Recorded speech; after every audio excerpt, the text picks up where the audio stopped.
Black one, but most of them sign that contract. Is there racism? No. Define racism. Really, racism ain't real. It's not even a real thing. No matter what we go through. Let's go ahead and plug in.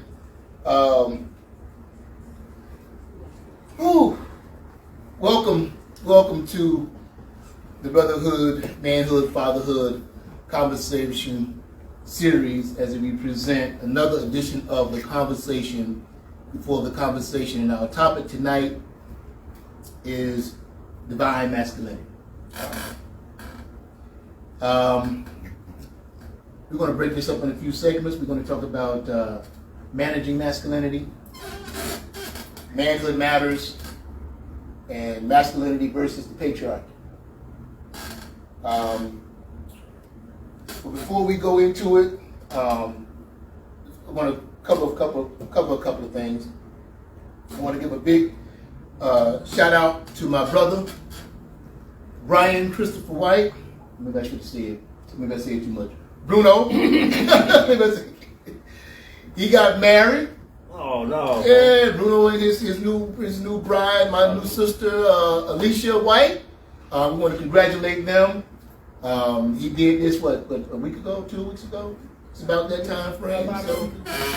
So October 5th. So congratulations to you. Congratulations, Alicia. Let's see. What else I want to kind of jump on. Before we really kind of get into it, we gotta introduce everybody. So for those of you who might be watching us for the first time, I am Coach Baruti.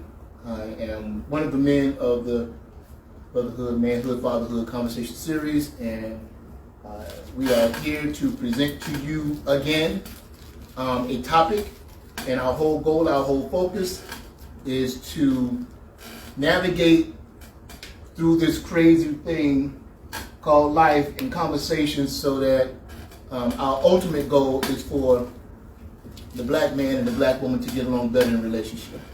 That's our whole aim. By breaking things down and from points of view that are not like normal conversation, in hopes that we can expose some things so we can deal with those things and then grow from them. With that being said, we do our introductions. To my right, far right, we have Mr. Haircut Man, Devin Smith. He is the man who wears many hats. He is the owner of Exclusive Cuts Barbershop. He is the creator, producer of the Woodwall Show, which our next show is December 3rd. December 3rd, Exclusive Cut Barbershop. You got to come check that out. Then to my immediate right, we have JAESUNMUZIC, J Sun Music. I like to call him Mr. Compassionate. One of our newest members, he makes this thing so much fun. Big Bubba Brown from the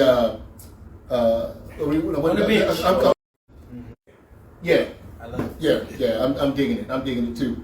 Hopefully I got an invite and then I couldn't make it because something happened. I ain't got nothing to invite.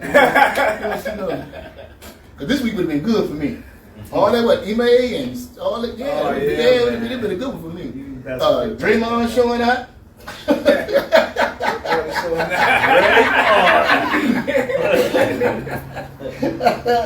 Okay, and then to my far left, I'll leave it to him.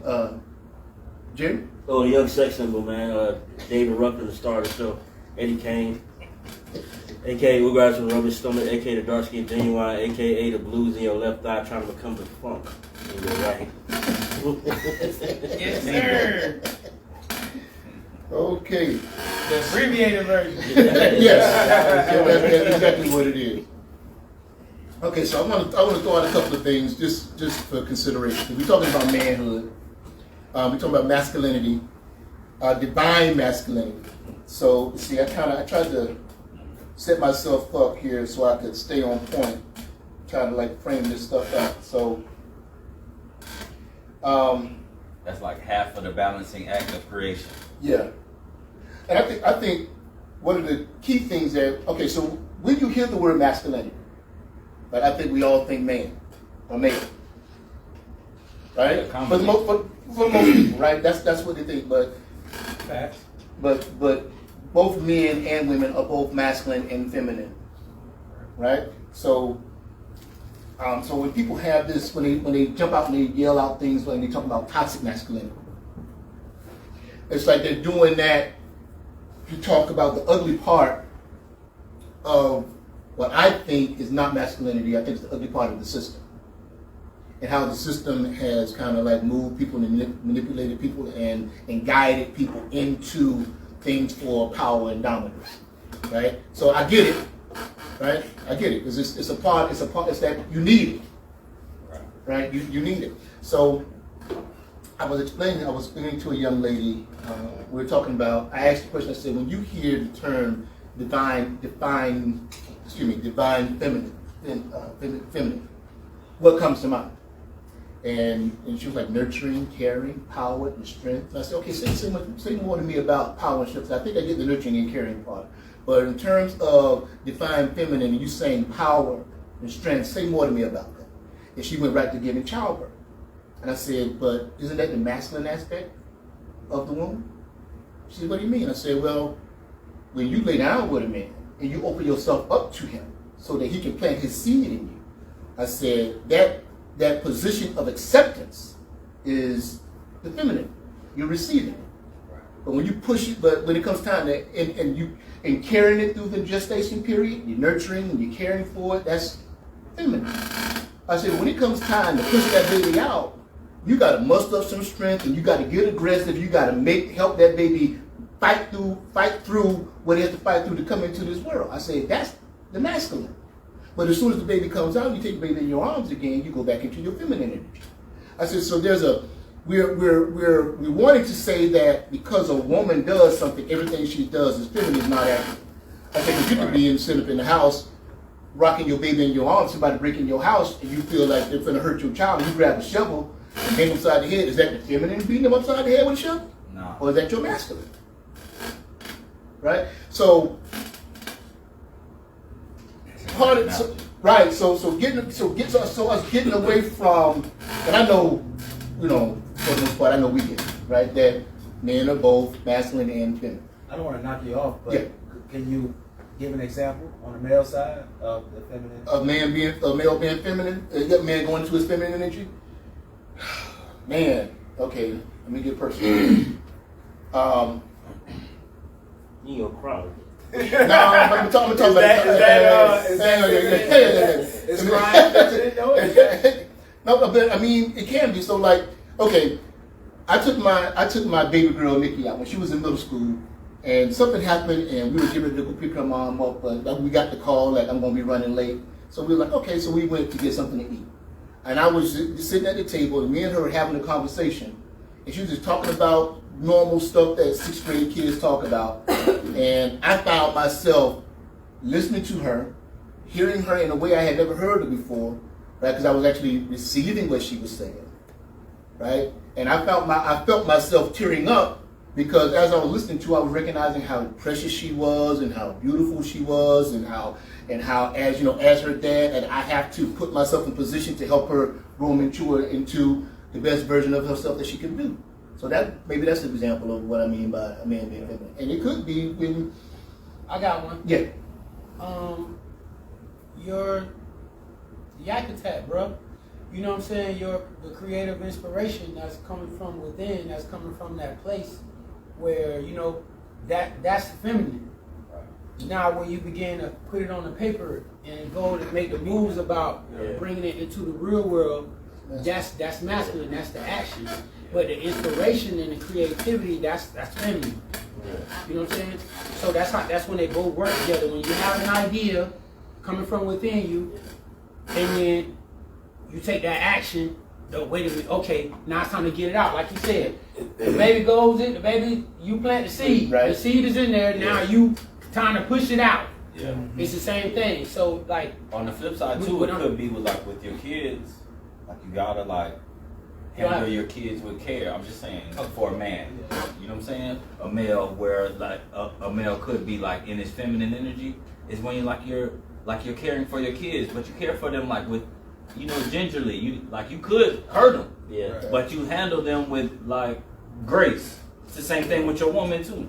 Right. If your woman needs like cuddling or holding, like is that the feminine? You're nurturing her. Right. You're showing affection. You're being vulnerable. You're allowing her to or if she's in mourning and like you're like consoling her. Right. Like that's the feminine. I think that's like Right. feminine Yeah. action.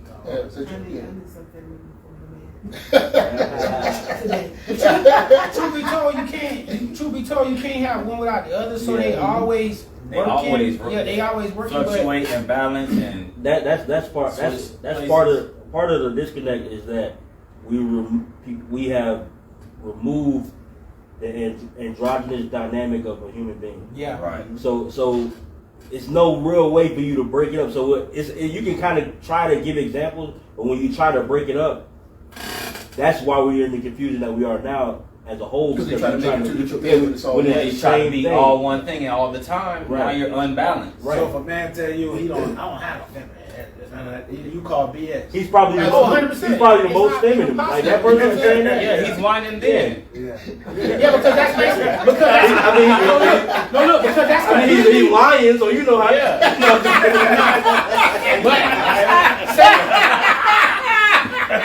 So you know. Say this, right? That's completely based off of emotion. There's no fact in there. Right. You know what I'm saying? So that's feminine. That's our emotions and things like that. It's generated from our feminine energy. What we do with them is masculine. Right. Like I said, I get inspiration for a song. That's my feminine energy. Then I start putting it down on the paper. You know what I'm saying? That's my masculine taking it into action. Then when I'm presenting it, it's it's all happening at one time. That's what's gathering the people in. That's what's connecting with the people because it's a balance. It's a harmony there, and people are resonating with it without even having to think about it because they're one and the same with that. Exactly. You know what I'm saying? It's innate. You know what I'm saying? So that's why we big up these people that can like exist in those spaces like a Serena Williams or a Prince. You know what I'm saying? Or you know what I'm saying? Right. Somebody that's like because they just innately operate out of both proudly and embrace it. It's like the polarity is like he said, the androgynous. Right. You know what I'm saying? That's like some of the shit is not even, you don't even have to like dig that deep. Like nature will show you. Like as a man you have nipples. You're a mammal, bro. Right. But what are your nipples for if you're a man? You're a little weird without them. It's it's like it's a standard for these suits. Right. The inside dictates what the outside's gonna be. Right. And we didn't have, bro, we look crazy. Your body's telling you like the template is probably starts this way. And then something else happened like that's like we try to explain shit that ain't supposed to be explained, and the shit that's in our face we be like, we just got nipples, bro. I don't know. It's just like we're androgynous people. We're beings that are androgynous. Yeah. So that's what. And now as we witness it, we're androgynous in a lot of ways, though. Right. In a lot of ways. It just that masculine and feminine, but it's like physical and metaphysical. Yeah. Like it's a lot of different planes that we're like bipolar. It's a balance that you find yourself in. The imbalance is the trouble. Yep. When we think that it's like one thing. Polarized. Right. Yeah. It's a polarizing thing, or this is what men do, this is what women do. Yeah, trying to make it concrete. Right, and it's not that way. It's not that way, and that's what you find. You find that disconnect when you in a relationship with your woman or whatever you into. But if you a man and you with your woman, if you don't have an understanding of that balance, then your relationship gonna be imbalanced, and you're not gonna be able to figure out why because y'all both have an idea of how it's supposed to go without looking at what it is. Sometimes when it should be give take, then it's take or it's give. Now you aggressive. Now here I come with aggressive. Yeah. When I really should be gracing and coming back with a different type of energy so we can yin-yang this thing out. But because we don't understand that, because we haven't been taught that, you swell up your chest at me, I swell mine right back. You're not in. Now we like 2 rams in a field just bumping heads. It was like a video. It was like an ape. He was going crazy and like they couldn't tame him. They couldn't get him to calm down. And then the female ape just came and just rubbed the side of his face with the back of her hand. They trying to tranquilize him. They trying to calm him down. They just all he needed at that moment is to be like, all right, man, you did the shit, Leroy. Just relax. You shook this whole shit up. You did what you was trying to do. That's right. Yeah, she hit him with the. That's enough. Yeah. But now it be real though. Like you see people when they be so angry and so this and so that, and then it's like, and you go to hug them, it's like they don't want to hug you. But it's like the more you hold on to them, next thing you know they breaking down crying because they crying like, you know what I'm saying? You're like, no, get off me, no, get off me. What are you doing? Why you don't want me, man? You know what I'm saying? See, I'm glad you brought that up because I recently saw a clip, and social media, so I get it. But this is something that when I saw it, it resonated with me because I've been in situations like this where a young lady was in the store, this dude was running around, walking around offering people hugs. Okay. So he sees this chick, I think she's in Target somewhere, and he offers her a hug, and she's like, "No, man, get away from me." He said, "No, I just want to give you hugs. I don't want that." So then the brother was talking to his cameraman, and he was like, "Yo, man, she's finna get this hug. There's something wrong, so she's finna get this hug." So he went back to her, asked her a few more times. She was like, "Man, I don't know you. Get away from me," that kind of thing. He said, "Okay." And then he talked to her enough until she broke down, and then she said, gave him the little side hug so he'd go away. So she gave him a little side hug, a little church hug, right? And then he was like, no, he said, okay, I just want to make sure because I got this hug. And then as he walked away, she said, can I get a hug? She called him back. Then he put his arms around her. Before you knew it, she was in his arms crying. Mm-hmm. He sat down, she started talking about all the stuff that was going on and how rough things were, that kind of a thing. Right? So that's one. Second, there is a brother who works in the airport, and it looked like a Hispanic woman, and they were talking about something, they were arguing anyway. He works for the airport. Right? He appeared to work for the airport, and somebody stepped between them because the woman was getting a little wild, and as they were moving the brother back, she reached over, slapped the man. You saw that? He pushed everybody out the way and ran her down. He was a flamboyant brother. Yes, he was. Yeah, right. He was on the flamboyant side of the game. Yeah. He ran, and then when she fell trying to get away from him. She got up and started running. He caught her from the back. Right, and then now everybody want to break it up. Well, nobody in front of the camera until he swung. Then everybody want to break it up. Then there's the third one. There was. This dude came over there, hit me, bro. Hit me, bro. He did. Yeah. Some random dude was like, bro, hit me, bro. I think it would have knocked him out, though. Just how it is. I was like, I'm like, man, when you put your hand on somebody, anything goes. So it's like, I mean, of course you can. But he was like on the flamboyant side of the game, so all his fans. Yeah, it was up. Like we both girls.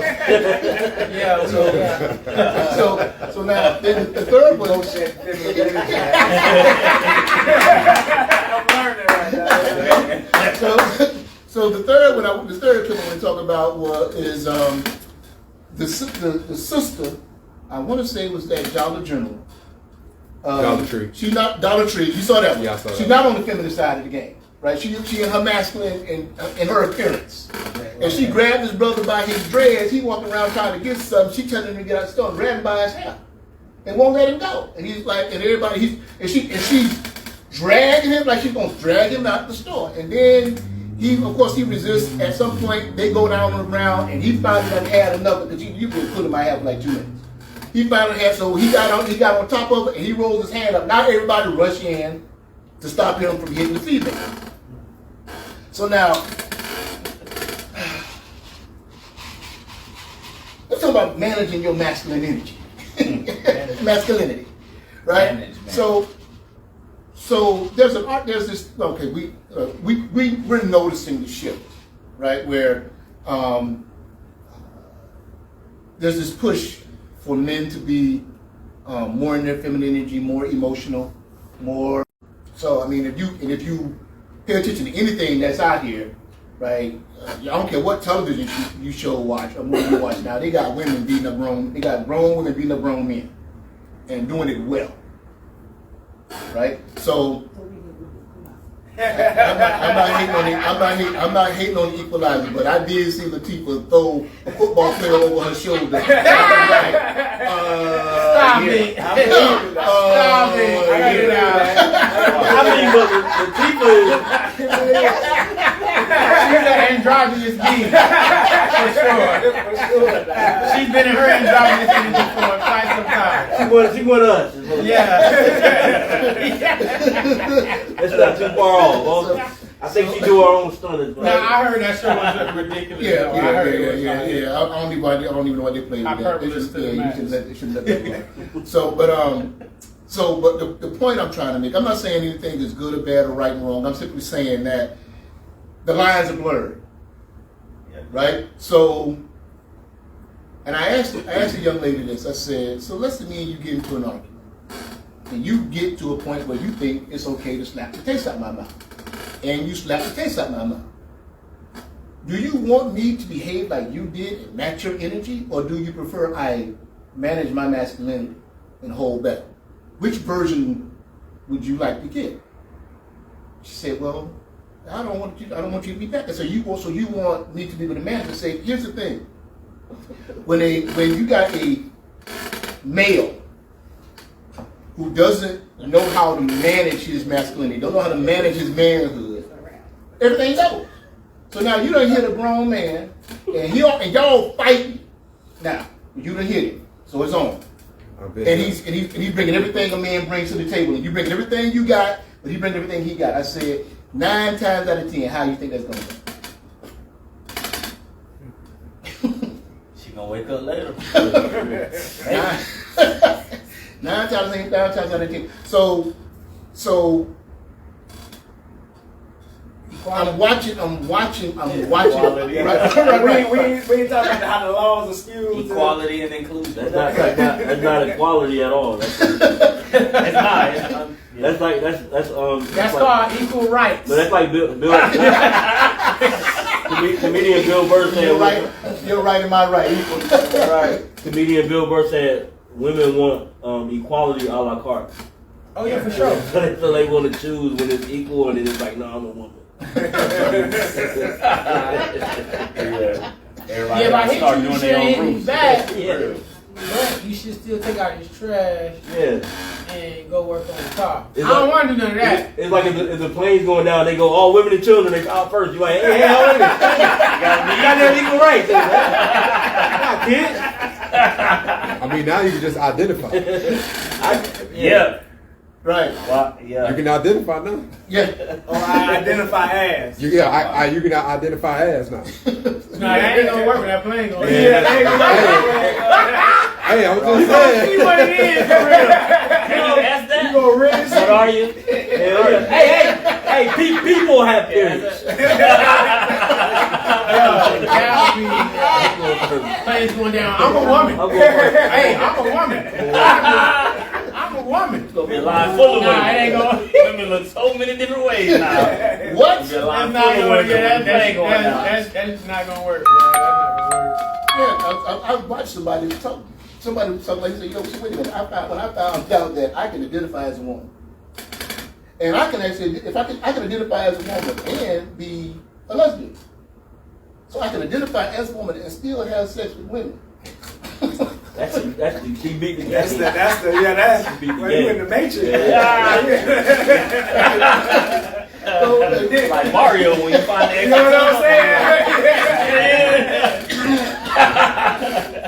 So if you, it's like I say, the lines are blurred. If you can be whatever you want to be, whenever you want to be it, and you can change it whenever you want to, what is anybody? whatever they decide. Yeah, for. Right. What you know what I'm saying? What is it? Oh man, I love it. Whatever's beneficial, man. This is what I am, man. I mean, when we talked about the guy. We talked about the transgender woman who was in prison in New Jersey and got 2 women pregnant. Yeah, it's fuck out. You gotta say it. Hey, Corey Holden said, you got to.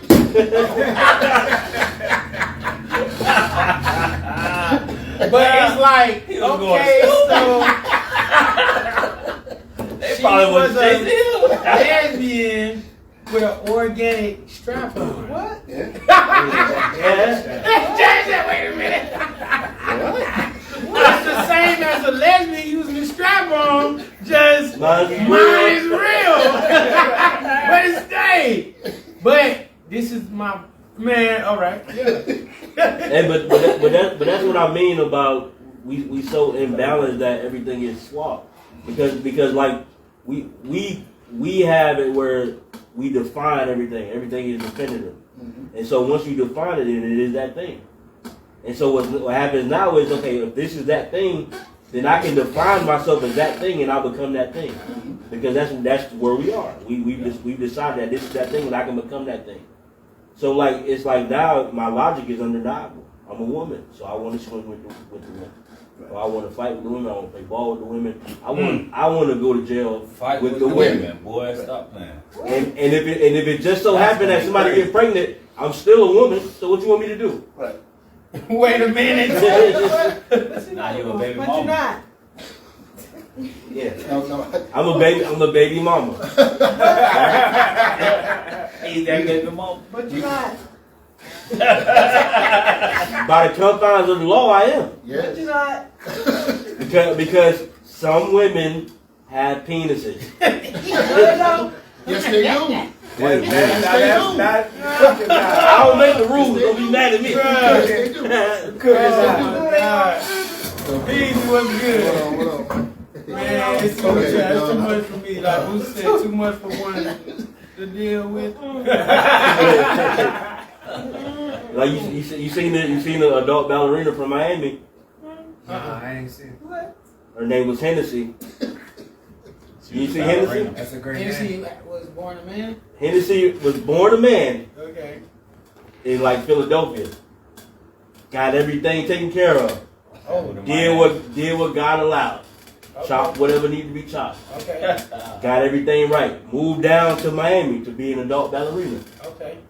And so What's okay, I get it. Okay, adult ballerina. so she I'm was, picking Keep it going, up. keep going. she was meeting a lot of movers and shakers. Oh wait! And No. Keep on. And Tell the story. And No. she was hitting it. I don't like where Tell it's the going. story. She was dropping down and getting her eagle on. Nah. Or I don't know what the kids call it now. You don't gotta let nobody know. You don't gotta let nobody know, No, right? What happened to Cause Hennessy? she was throwing that ass in a circle. So what happened to her? She was exposed. She was exposed. He what? She was She was exposed. She said, baby. Like you comfortable saying that? But what did she do wrong? She is now a woman. He was exposed. No, she was throwing that ass in a circle. You comfortable saying that? She. I didn't hit it. She did the whole change. He did the whole I change. got to say what? She look. You don't got to Wait, say I was so wait. One conversation. Go ahead. He did the whole change. No, listen. You not your past, brother. You don't have to be your past. Wait a minute. Because you actually are. Your fans and all That's that. why Black can have a show. That's why Black can have a mainstream. Well, I think that you can call him a he because if he didn't feel like he was a he, then he wouldn't be exposing anyway. If you felt like he was a woman, he wouldn't be exposing these people because. I feel you. However, Is that the video that's going around? however, look, little baby said, even if you put the fat in the butt, then it's still real. So if there's a vagina there, it don't matter how it got there. When you do it, amen. No.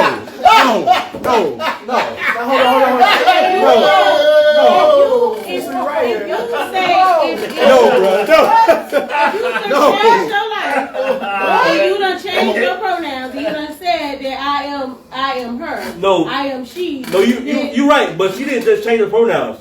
She changed everything. She changed her adverb. Wait, stop, wait. You confusing me, bro. She changed the whole story. You keep saying she changed. No, he changed everything. Listen, Yes. you a married man, so you never have to go through this.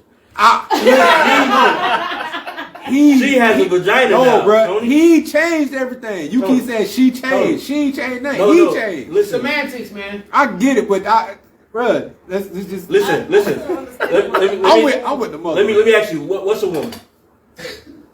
We not finna do this, bro. What is a woman? And A woman is someone who gives birth. A nurturer. Someone who. Not every woman can give birth. yeah. I understand What that. are you talking about? A woman means you have a vagina. Or a That good too. or a vagina, as my kids say. Oh, a good vagina. Either way, it's come on, man. I'm trying to help you. What happened to the Hennessy case? Hennessy was throwing ass in a circle to a bunch of dope Just telling boys. everybody she was with. And she told everybody.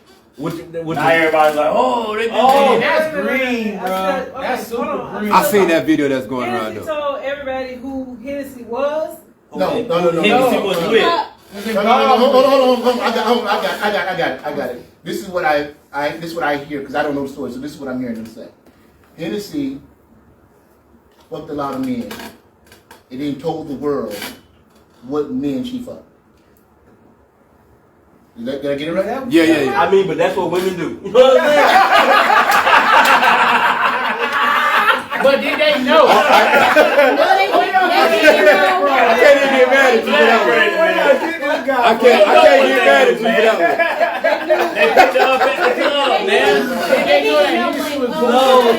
Okay, Chris said again. She got into it with one guy, or they got into it with one guy, and because of it, she decided she wanted to expose him, and so with exposing him, she started exposing everybody, like, you know, and these are like, you know, what other females will feel like top tier dope boys, and you know what I'm saying. So like, they baby mamas and stuff like just exposing them like that. But as I said, if she ever really felt like she was. Because she did it as in you mess with a transgender. Or, you know what I'm saying? Not you mess with a woman. You know what I'm saying? Not like, you know what I'm saying? Right. You mess with a transgender. So I don't feel like she feels like, or he feels like that, you know. They don't even believe Yeah, you trying to embarrass me, but you supposed to be a So you woman. don't even believe in what you These say you people with a are. woman ain't supposed to be embarrassing. Right. But women make mistakes. So that's not what I'm the saying. thing was, the Hennessy person exposed and said they was a trans person. Yes. Is that what it did after the fact, or did After the person After the fact. After the fact. So what happened to the Hennessy person? We don't know. No. She waited for the part of the story where somebody jumped on Hennessy. Hold on, because And You talking about this? I don't think that happened. Jerk. Hennessy You got talking about 20 this? fingers. This is nothing in person, no whole problem. Okay. Now But see, that do happens. That Hennessy do happen probably though. would be found. Because a football player at a big college school last year. Is that the one? Is that Hennessy? Dang, look, Hennessy look kind of bad though. He got arrested. He got arrested for killing. You got drink a slug. Okay, who got arrested? Bro, I don't like college, fake body D1 parts, college so I football can't player, get big that. college football player. Okay. He was on the Tinder app, which is a dating app, right? Came across this dude, I just sent it to you. but the dude who changed himself into a woman, he didn't do the chop. He did everything but the chop. So they got a different name for that. What's the chop? They got a he different gonna name for that. get off Yeah, with they got a something. different name for that, huh? You mean He should be getting off with something. What? He is. That's not no simple. He say that And temporary insanity is Yeah. nah, then they go south, then they have an altercation. I mean, They had an altercation. He went south. Yeah, that's what happened. He went south. That was the problem. Because they were dealing with each other a couple of times, but they didn't never do the regular way. They did everything else. What's the regular way, So the Bubba? D1 guy knew that the other guy was a trans person? No, he had no idea, and that person didn't tell him. Oh, so he thought it was a girl. Yes, the whole time. No. They knew it. It looked like a full girl, just no chops. Just look at bro mouth over there. Just look at it right there. Because he watching the video right now. He watching it right now. That's Hennessy. I don't. Hennessy bad. Hey, So- look, I mean, you can get got. I'm telling you. But did y'all see when one of the guys came out? He was like the whatever it is. He was like, yeah, they trying to expose me. You know what I'm saying? So he put himself out there. But see, You the saw thing is, yeah, I don't do the BBLs and all that. That's how you get got. What's Cause BBL? big booties, fake big Brazilian butt lift with the fake boobs and the, you know. So I stay away from that. Period. And she's definitely that. So that's how you get got, because these people, they be drinking, they be on pills. You in the club, it's late. You can get got. Now that I know, I can see it because I know ahead of time. But if I was drunk in a club at night or something like that, I can see how you can get got. Which one was purple? And then if there's a vagina there, it's the same. You don't got ones, nothing to be different embarrassed styles. about, bro. You just got, bro. You don't got nothing to be. Look. Man, that sucks, man. If a tree falls in the forest, you know, and nobody's there, it doesn't make a sound. If there's no penis there, yeah, you don't got to make be a embarrassed sound. about, but of course you're gonna feel some type of way. You ain't letting me know you was born a man. Can a fake coochie still get STDs and AIDS? I don't know. You should try. That's a great question. I don't know. Wait a minute. I just bodily fluid tears, bro. I'm just asking. Look, it's a lot of questions. You know what I mean? But Like the body fluids run normally through a fake coochie. Yeah. Apparently, if you make it. Wait a minute. One question. I'm trying. Okay, Dang, man. all right, let's Yeah, coach, I feel you on that one. I feel you, coach. I feel you. Let's run through a few of these. Somebody put on here talking about he lied. He knew that was a she-him. Nah, they can't say that. Stop. Who said it? Give a shout out. Daryl, no. His name Dan Real. Shout out to Dan Real, bro. Oh, Daniel Lewis? Gabriel Lewis. When you first looking at it, you can't. It's some women out here that look masculine, bro. Serena Williams. No, Serena Williams look like a woman. Serena looking. Okay. Let me say this. Did y'all watch the farewell match? I'm just saying, like masculine, like built up, like Serena's cock diesel, bro. I'm not saying Serena like a woman. I'm just saying it's some women out here that's like kind of like cock diesel, you know, with the broad shoulders and a square jawline a little bit. I'm gonna say this about Serena. Yeah, no Serena slander will be tolerated. She started to look like her Okay, dad. Sound like her dad. She started, I'm just noticing that Serena look a lot like her dad. Like the older she get, the more her face look like Richard. Yes. That's not gonna be a good look in 10 years. Yeah. I mean, if you get to predict, unless I don't know, she can go get surgery. I mean, as long as she wasn't born Richard. Not that there's anything wrong with that. He said, as long as she was born Richard, ain't nothing wrong with that. You gotta ask now though. My boy, he say the first thing he asked women when he get in the know is where you born a woman. Yeah. What world are we living in? Justin, bro. Nah, just I mean. And you know Justin ain't lying. Justin said, if he said he asked that, he really do. Justin. You ain't talking about scared. No, I Justin on the bike, man. You know what I'm saying? Military Justin. Yeah. So, okay. Wow, that's one of the questions, right? We're gonna move forward, and this story got. We'll talk a little bit about it. And I got a piece of. I want a point of view on that. I haven't heard really yet. Ime Udoka. Ime Udoka got busted, as we all know, for messing with somebody at the job. Yeah. Messing with somebody's wife at the job. Yeah. Double down. Yeah. So messing with somebody's wife. Somebody who's higher ranked than him that can get him fired. There you go. That's where you messed up at. if he got somebody, if the he wife could was have got somebody, the janitor's wife, and he would have been good. it It would have been frowned upon. That's it. So real. You don't do that where you work at, bro. I couldn't buy the they trying to bring down the black man. I couldn't buy that. Like you slipping. Yeah, you don't do that where you work at, like. But Where I work, it doesn't make that true. It doesn't make that not true. Bro, It could be that they try to bring him down, but he did what he did so that they could. Yeah, like you know what I mean. You don't do that where you work at. You are an NBA coach making a whole bunch of money, bro. Like, you can get women. If you want to do whatever you do, discretion, okay, I'm not judging you. But when you do it at your job, you open up room, you create space for things to get messy. Especially when you know who she things like that at is. their Like, job. So you saying nobody should do that at the job? No, it's a certain thing you don't shit where you eat. At their Yeah. job. You smashing the owner's wife, you gotta know, like, you living on pins and needles. Like, what are you doing? Okay. Adrenaline rush ain't Let's go back some years and think about that. You got a chance to smash the boss's wife. If I was the dishwasher or the fry cook, but if I'm the head coach making X amount of millions a year, she ain't worth it. No. Yeah. Okay. I mean, but it's something about white women. She was white? Yes, of course. Oh, he tripled down. Yes. That's the only way to go, man. Okay. What if it was her? Is all bad. On to him. It doesn't matter. We talking about that. We talking about She works there too, and she didn't get no discipline. She works for the team too. She didn't get no discipline. That's where I have my pushback. That's why I have my pushback. That's my wife, dog. It takes two, bro. Yeah. I mean, leave me alone. Hey, but in her defense, I'm sure Ime did spank her or something like that. So she did get her just reward. I'm not gonna fire my wife.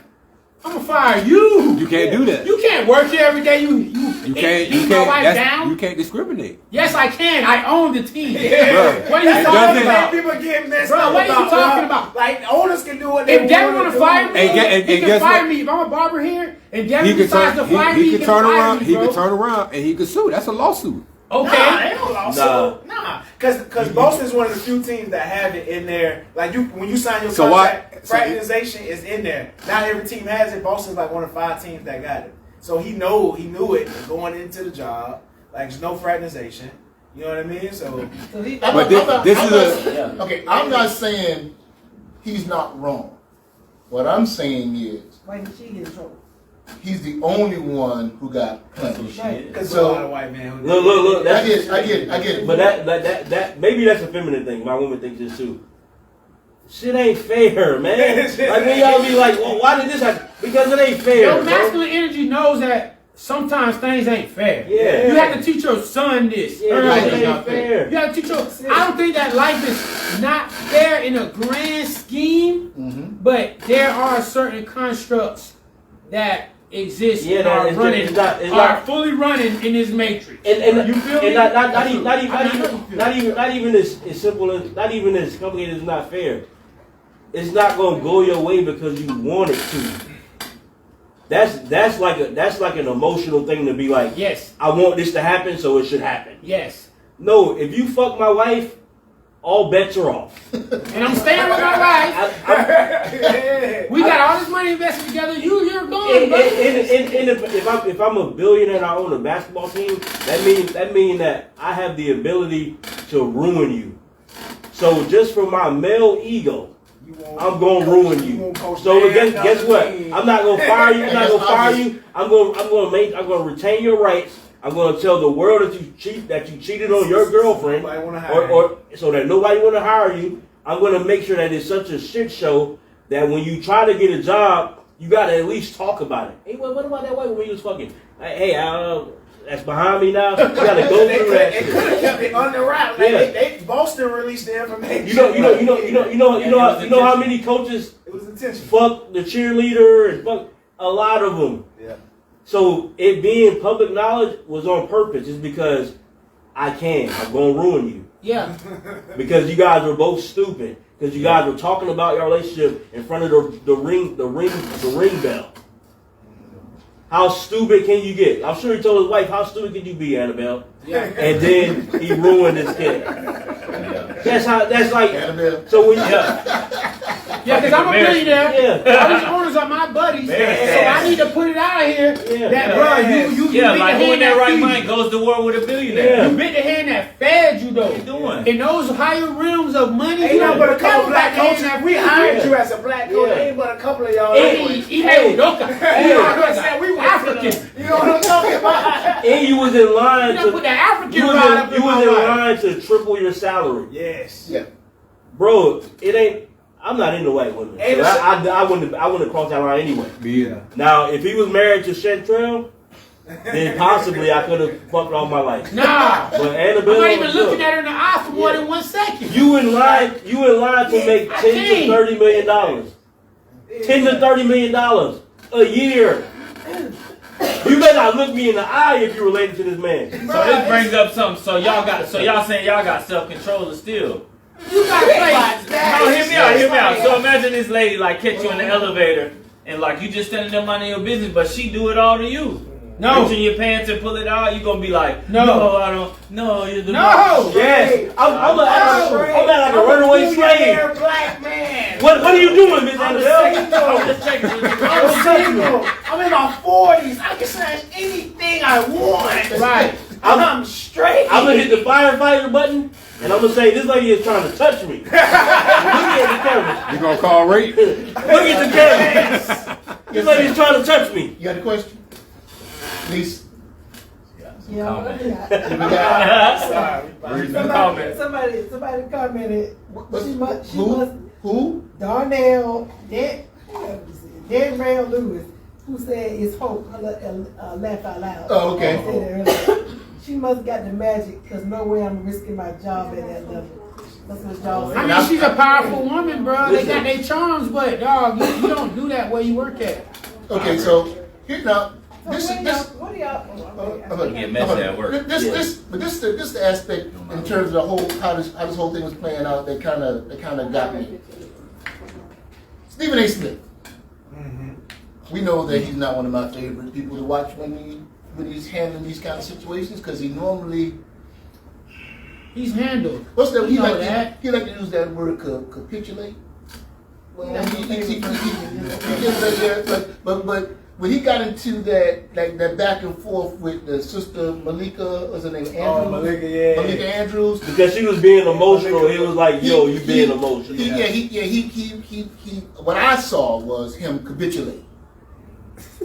That's what I saw when she said what she said, and then he started. As soon as he started talking, and he said something about the fact that Ime was the only one being disciplined. That during the press conference, they said that no one else was going to be disciplined.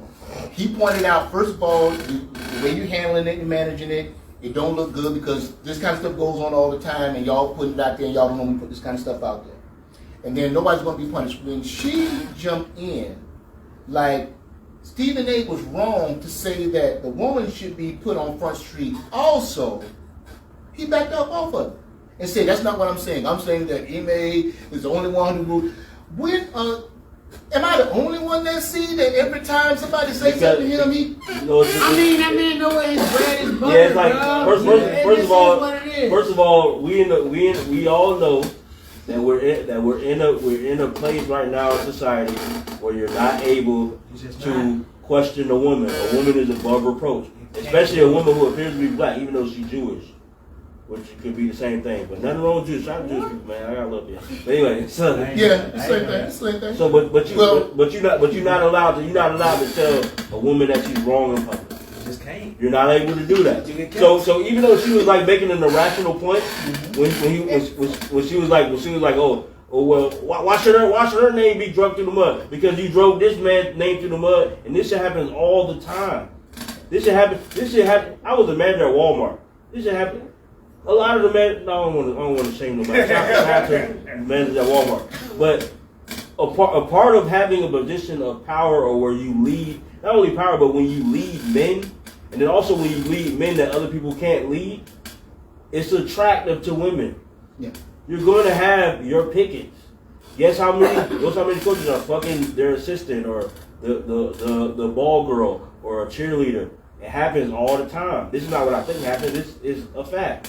So when it becomes public knowledge, that's because that organization wanted it to be public knowledge. And then so now that you want it to be public knowledge, and they were trying to make it public knowledge without saying which woman it was. So they tried to make it like it was a few women. It really was just one woman. But that's not how secrets work. You can't tell half of it. It's gonna come out.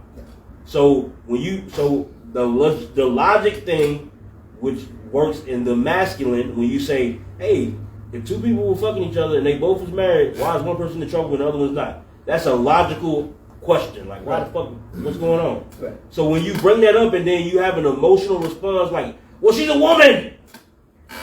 What the fuck they got to do anything? Yeah, we know. That's the whole point.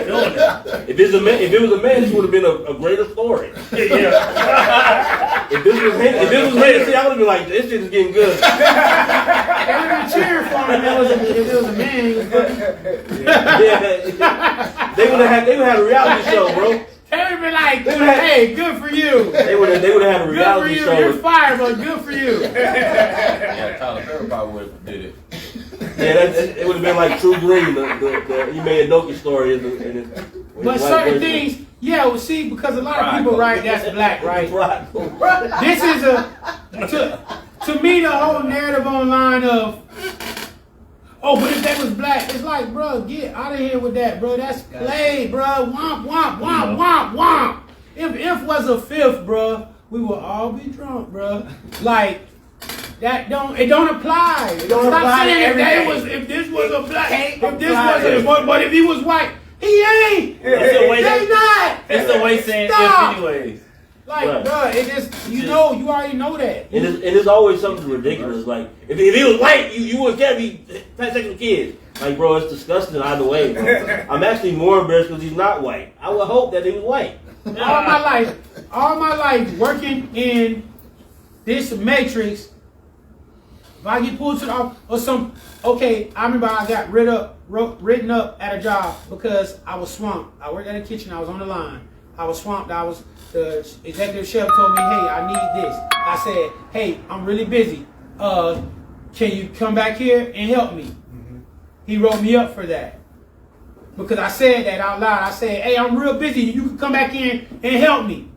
Right. He wrote me up for that. Right. There's been times I'm in the office, they're trying to trying to write me up. I'm pleading my case. Hey, lower your tone. Hey, do this, do that. Hey, bro, oh, you can't hear me now. Right. You can't hear me now. I'm this, I'm that. Right. Yeah, this doesn't apply. I know that's what they're doing. They're doing this to me. I know they're doing this to me. I was watching a good podcast and it was like, if you in another car speeding on the highway, you going 90, going 95, and the police stopped you. You can't say, you only supposed to be doing 65. You can't say, hey, but that car was doing 95. You know what I mean? We both speed. Right. You know what I mean? Yeah, we both speed. Like, you know what I'm saying? You in the wrong too. Yeah, you can't say. You can't cry injustice if you're doing it wrong, bro. They smashing everybody. So no, y'all boy, everybody's wrong. The same place I worked, I got a friend. He's German. This man caught 2 DUIs in less than a year. One of them, he don't even remember going to jail or nothing because he was so drunk.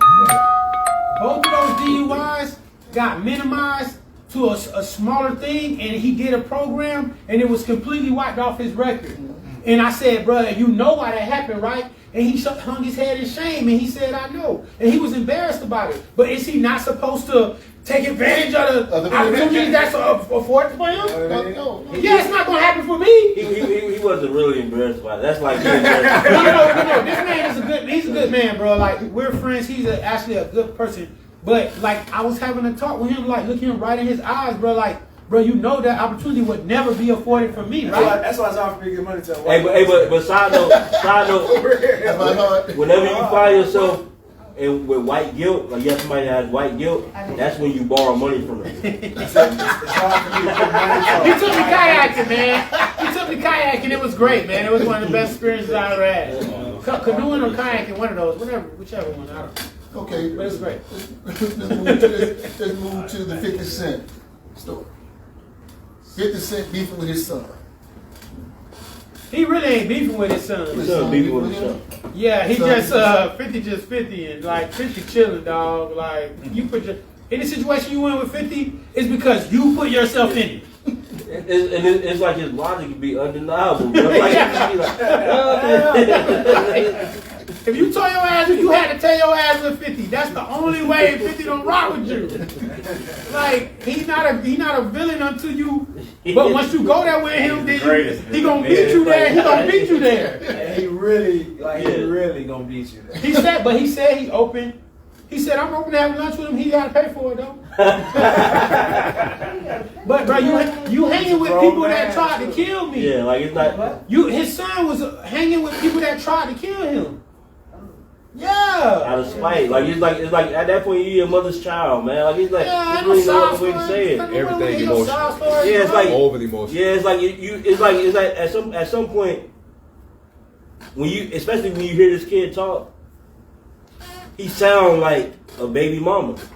The way he's talking, he sound like a baby. It sound not all baby mamas. A spurn. It sound like a bitter baby mama. Like you saying things that's like, that's something that your mom would say. He been listening to his mama in his ear. It's like no fault of his own. His mama just been in his ear, you know.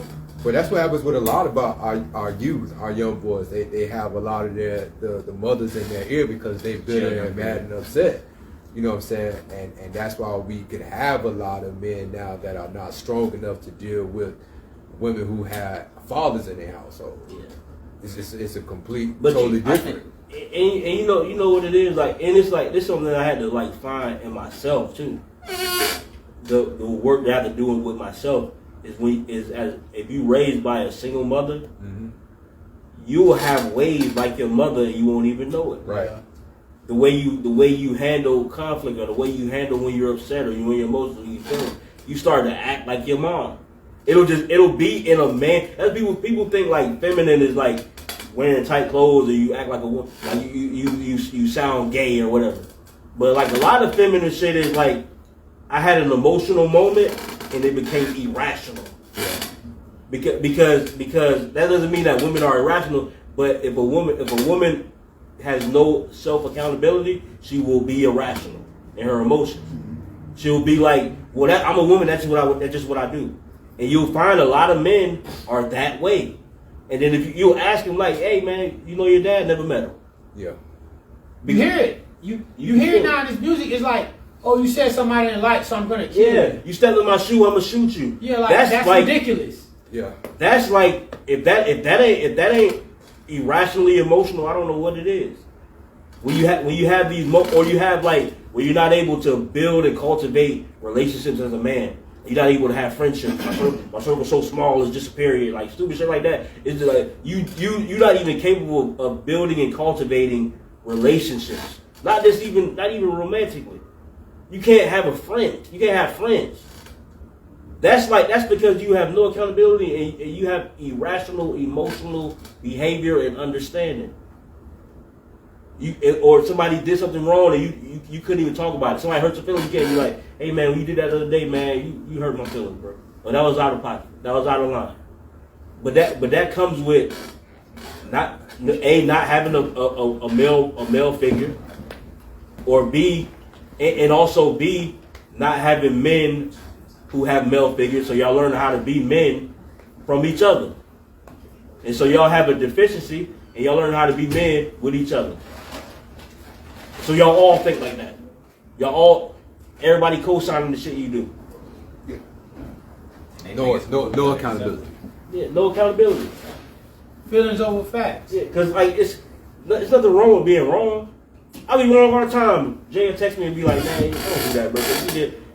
That's because, and I can be like, yeah, I was out of pocket for that. But a part of it is just like now we in the space now where we in a like a pro woman era where woman is above reproach, so there's no accountability. Right. And so you seeing on a grander scale what it looks like to have no accountability. So you're saying. Well, okay. I just wanted to say this. In what you were saying, you were talking about being irrational, but I want to make sure we say that he did say that not all women are always irrational. I don't know none of that ain't, but he said it. He didn't say that. I didn't say that. That's a joke. Okay. But it's a compound. Anything that you don't have to be accountable for is going to magnify whatever that flaw is. So if you're able to just do something without having any redemption or having to redeem it at all, then it's going to be magnified. If you overly aggressive and nobody check you, then you'll become violent, maybe murderous. If you anything that you do that is a flaw or is detrimental to your success, and you never have to have any redemption for it, it will become toxic and it will destroy you and everything around. Now I can say as a father, you know, it would be dope if they could have some type of forgiveness there, and he could sit down with his son and, okay, you're more mature, you're seeing the world more, because sometimes it does when you raised by you might not get it from your dad's side if you just raised by your mom. Mm-hmm. But then as you get older, then you start seeing, hey, just like you might not get it from your mom's side, start getting older, hey, okay, I see it now. So his son could be at a place where, okay, I see where I was tripping now. Mm-hmm. Right. So now I want to talk. So, you know what I'm saying? 50 said, I have lunch with him. You know what I'm saying? So that would be good to see if he could forgive. You know, if they could forgive and build some type of bond. That would be great. But if he chose to be like, you pick the side, yeah, you know what I'm saying? I would get that. But see, that's the thing though, and it's something that men, we have no choice but to understand this as reality. Meaning, we know that people don't have to forgive you, right? Right. So we don't even carry it like that. Like, well, I'm sorry now. Let's have lunch. That's not how it works. Nah. But if you raised by your mother and you've been coddled, not to say that he has, I don't know his full extent of his life, but if you've been coddled by your mother, you will have an idea that, hey, I'm sorry. It should be fixed. That's not how life works. You can be sorry and you still be fucked. There's a lot of people who are in prison for life that's sorry. Genuinely. Nah, but at first you put the money and spelled entitled with it, and then it was like, oh wait, well I'm just saying I just want to have lunch with my dad. You just had a whole bunch of money spelling out the word entitled behind you, like you was mocking something, saying this ain't enough money for you, bro. And you like 55 or however old you are. The simple fact he went live about it and talked real down about it instead of calling his dad and seeing where the disconnect went. See, that's where it bothered me at. He's probably never seen nobody have to like approach a situation and like be a man and face it. Right. He probably never seen that. Right. So how he gonna do that? Yeah. His mama probably cussing people out and hang the phone up and be like, I told him, and they amen and then high fiving at the house. Yeah. I mean, but his daddy gets out there on social media and handle his business that way. Yeah. Right. So there's so much that we don't know. Right. So and a lot of to see what we want to see requires a lot of speculation. Yeah, definitely. Yeah. What I want to bring out for people to consider in this interaction between 50 Cent and his son is this: they both got work to do. Right? They both got work to do. When I was talking to my wife, I said, I'm so accustomed to black folks being unforgiving, right? That it makes sense that what appears to be happening is happening. Could be what's happening. That you jumped out there, you did something, I appreciate that, so I'm done with you, right? So that's because I'm accustomed to black folks being seen as being unforgiving. And I was talking to the wife. I gave her this scenario. I said, Donald Trump. This is the story. Donald Trump daddy gave him $1 million so he can start doing whatever it was he needed to do. He blew it. And then he went back to his dad, and his dad gave him 10. He took that 10 and made it work. That's the story. $10 million. And he was able to take that and do whatever it was he did to got him where he is now. Right? And that was like in the 60s too, so that's probably like 40 now. Right. So now I'm thinking, okay, you can give your kid $10,000 and he blow it and come back, and you give him another 10. Right? But hey, man. See, because who can't do it? Black folk. Yeah, this was about black folk not being forgiven. Right. But I think some things, man, black people are completely forgiving. We don't know nothing about it. With each other? Not with each other. Right, It's zero tolerance. I think we tend to be With more everybody forgiving. else, I think we tend we to just let more them forgiving slide with in, others do than we whatever are with else. ourselves. That's what we talk about with each other. Right. We're not forgiving with each other. But it's also, I think this the thing though. I was talking to one of my friends, like a female friend of mine, and I was explaining to her like the idea is to work on yourself. Right. And so yeah, you can find a mate who you guys are working on yourselves together. But it's hard to work on yourself in a partnership with somebody who's working on themselves, but they need you. Right. Because it's hard to do. It's hard because now they need you. So now they may not even be working on themselves because they may be doing what's best for them to survive. Right. And it's hard to do both. So when you have a situation where I've given you these things, I've physically given you things, and I've tried to along the way implement things so that you understand how to be self-sufficient. And then every step of the way in public, like there's like speaking of the 50 Cent thing, there's videos of him talking to his baby mom on the radio, and she's like, "Oh, he should have 20 pair of shoes because he's your son to go back to school." Whether you agree with that or not, that's a sense of entitlement that I cannot fix. So, because it means whatever that I do provide for you is not enough. So, at some point, especially when you get to be 25, after I've tried to implement these things, hey, you like sneakers? I'm gonna buy you $100,000 worth of sneakers at cost, and you gonna sell them at retail, and you gonna get and the money's yours. At some point, after I've tried to implement these things, and I've tried to help you, and it's been impeded upon by your mom in public. At some point, I can't be to blame for that.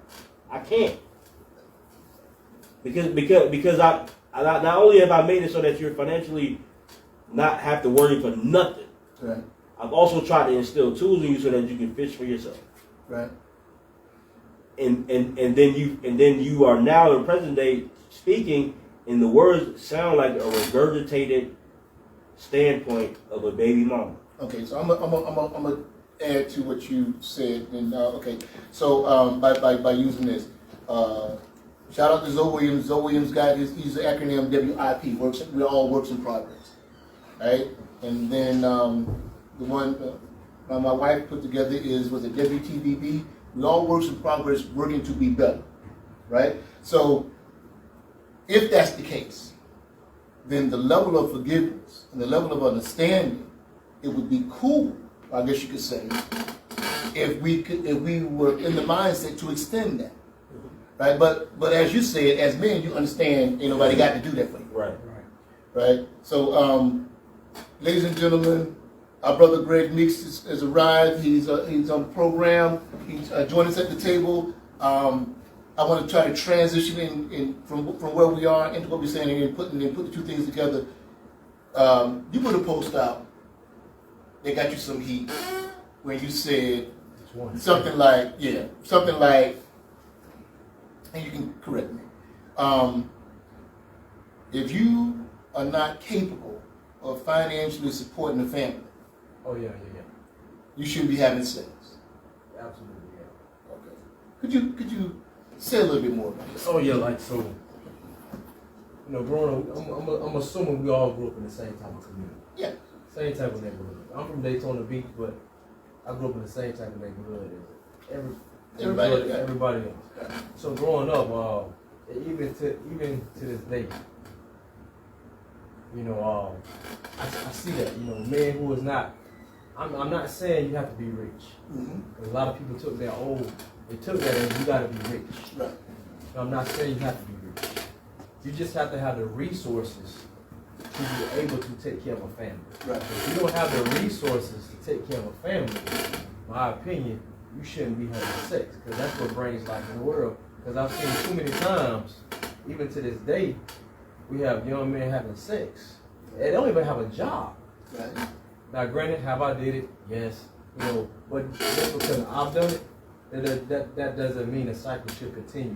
Right. At some point, we have to say, okay, just because I can't say just because I did something in the past, it's okay for the future. I mean, I've had my best sex when I was broke. I'm gonna take it. I mean, some about not having anything, make you want to go get everything, That's right? all I got. all you got. All you got is I mean, Hey, but I heard you say young men. So is that only men? it doesn't go to. I was talking more for the men because let's just be real. Yeah, most women don't. You could be a man that's successful. You could be a man that's successful, got his stuff together, and a woman, she doesn't have to bring a penny to the table. As long, like I'm the type of man, I don't look for a woman for finance. I do. I look for a woman for the motherly qualities. Is she a good woman? Will she be a good mother? Will she be a good wife? Those are attributes I look for. So, what I look for, that's just me. Because so you're saying the man gotta have some money to have sex, but women don't gotta have nothing. They just gotta be able to be. They just gotta be able to have sex. No, not you have sex, but like I said, my quality, I look for a woman, can she be a good mother, a good wife, and can she take care of my house and responsibilities on the roof? I will provide the house. And fuck good. Yes, absolutely. I need you, I will provide the house, but I'm going to need you to take care inside the house that I provided you with. So she got to be able to take care of a household too? Absolutely, yeah. Oh, so it does apply to them then? But not necessarily on a financial standpoint. Well, man, you didn't say financial either. You just said if they don't have the resources to take care of a household. Yeah, that would be the same for a woman. That's the resources you require for your woman. Yeah, resource. Yeah, that's what I'm talking about financial resources. But yes, we both have different resources we have to bring to the table. Like men. So pretty much a woman can be broke though. So a man gotta have money, but a woman can cheat. It's okay if she's broke. All depends on the man. All depends on it's not the same for every man. All depends on each man and which level he is in life. Because every man. I think ideally, man, maybe both should be ready to take care of a household. So I'm trying to figure out who's taking the girls to prom. Parents. Alright, bro. All right, man. Peace. The parents. The parents. They the ones who pay for all of. So that's what she gonna be dancing with at the prom, her parents. She ain't gonna be dancing with, but who paid for that tuxedo? Well, I don't know who paid for Who it. paid for the rental car? I don't know who paid for it. But what I'm saying is, she's a part of when she goes to prom, she had, typically speaking, they have a date, right? Yeah. And that date is somebody she goes to school with, right? Yeah. They ain't ready to take care of no family. No, they're not.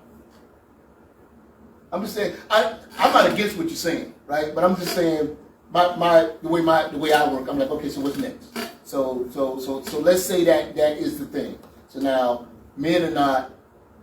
I believe a man. He's not doing. I know that's not practical, but I believe a man should work on himself, get himself together. Because as a brother I work with, he told me something when I first got hired on. I'll never forget. He said, "You'll never lose women chasing money, but you'll lose money chasing women." Right. It stuck me like that. But that shit sounds good, but it ain't true. It really ain't, man. I know plenty of men who lost their woman because they was chasing money. I ain't saying you can't, but I'm just saying stuck with me. And I messed up over a lot of money in my younger days chasing women. Right. But when I started more focused on getting myself together, getting my money right, getting my finances together, the older I got, it was, I don't want to seem cocky, but it was like almost effortless. So yeah, that comes with growth and maturity, though. Yes, ma'am. Grace, way back, let go. Wait a minute. I'm sorry, Grace. Speak up. Hold on. Speak up. I'm sorry, Grace. I am speaking up. Okay. Aren't I? I apologize. Okay. Now go right ahead. Grace, let go way back. But okay. She said this is a problem. The act doesn't mean anything to a lot of society. If it did, things wouldn't be going down so casually in the first place. Why would someone even care about being able to support if that's not the case? Then she said, I'm just confused by how she typed. Yeah, I'm going to talk about he's not saying that. He's just speaking for men. Okay. Emojis after that. Yeah, I mean, yes, I was speaking from. I'm speaking from a man's point of view. More You my speaking point from of your view. point of view. My point of view. 'Cause I was out here broke. You know what I mean? Because prime example, like you know, I'm a father, so I work with a lot of brothers. So you getting money. I mean, I work hard. Yeah. I work hey, hard. any ladies? I work hard. He is too, now. No, he get 5 by 2. With green So hat, no, back what you saying is you basically saying it ain't tricking if you got it. up. Ain't nobody in here rich. Okay, so you shouldn't be fucking. Yeah,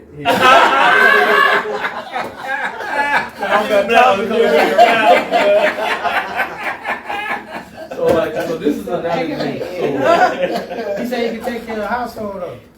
Yeah, All you gotta be able to do. So he can maintain the household. So, Don't mean I'm gonna do it though. yeah, that's Well, if you plan on doing it, just be able to. So this is an analogy I give, and it's a real life situation for somebody I know. Like we work together, not at the station, but we work together. tag him. They bought a new house, Right. nice house, beautiful home. I said, what was wrong with your last house? Right. He said, well, you know, my wife wanted a new home, she wanted a bigger house. Cool, whatever worked for you, that's on you. And she was pregnant. They had a pretty big mortgage. And he knew, like the doctor said, she might have to go on bed rest. Because you know, high risk pregnancy. Right. And he like, I don't know. He said, it's going to be kind of tight for me. And I said, I'm not trying to tell you how to run your household, but I said, why did you buy a house Right. when you needed 2 incomes? Right. I said, as a man, you should have been like, you should have bought a house that you can, your lady can pay bills. I said, it's nothing wrong with your lady paying bills, but you shouldn't need her money. Right. Because I said, now if she goes on bed rest, and it's just you, how you gonna cover it? Right. So basically, you say if you broke, just say that.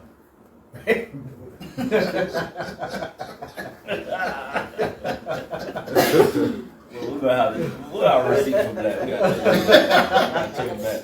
What if the man gotta go on bed rest? Walmart. Then What, what? Jason? It's over. If the Yeah. man gotta go on bed rest, this shit over, huh? Basically, This shit over. She don't know how to do nothing but birth babies. that's true. That's all she needs to know how to do, though. I mean, as long as you can tend to a house and you can make babies, shit, I got the rest. I mean, I work with some, now I can say where I work at, I work with some dudes, their wives don't work. Real men. But I ain't gonna say they don't work because they do work a lot, but they don't work for somebody. They work for the family. Yeah, because that's what real men do. They take care of the house. That's it. So if something But goes these wrong, brothers, these guys are making 6 figures. These guys are making 6 figures a year, and they're at work a lot. So their wives are working just as hard as they are. so y'all try. So both of y'all In are the saying, home. both of y'all saying if you don't make 6 figures, I'm you not shouldn't- saying that. you I'm not shouldn't saying, be don't put words in my mouth. See how he tried to Don't put words in my He's mouth. always like, I know how you I understand the logic, but we know that shit's never gonna happen. yeah. But that's So, that's But I get the logic. That's the whole. This whole conversation is a culmination of understanding the balance between the masculine and the feminine. So like, it's great to have Right. logic, but you still need an emotional compass. So what you're describing, that's great. That's awesome. That's a lot of people be like, oh man, my granddad, he took care of the family and my grandmom stayed home. Yeah, and that cost him $376 for the month. It's different. Like so what you just described is like, so you had a friend who's making good money, his wife is making good money, they got a nice house. That's the American dream, I thought. His wife got pregnant and the doctor said, hey man, she gonna have to be on bed rest. If she making that kind of money, then she probably has some kind of like fail safes in place. But that's another story. I'm just your story. That's your story. I don't know. But so on the flip side, if you being a firefighter, y'all ran into a house, he got dismembered, he loses his left arm, he waiting for a check, but now they depending on her paycheck. And so she's paying all the bills until everything gets figured out. But by your scenario, if she don't have a job, Yeah, she get dismembered, y'all It's screwed. Like my art, for example. Refining, you got refining. But hold on, let me. Now she gotta sell something. Yes, but that's what she here for, to make it happen, you know? And that's what she offered. But anyway, but That's her resource. That's what he said. The times we in now, a 2-bedroom apartment is $2,000. bro, it's like so the point is we trying to incorporate these ideas that are from a time where a man was the man and a woman was his property. It's also someone else's idea. Yeah, we didn't run things when they had these ideologies. We didn't really cater. We don't operate like that. If you marry somebody now, you're marrying a partner.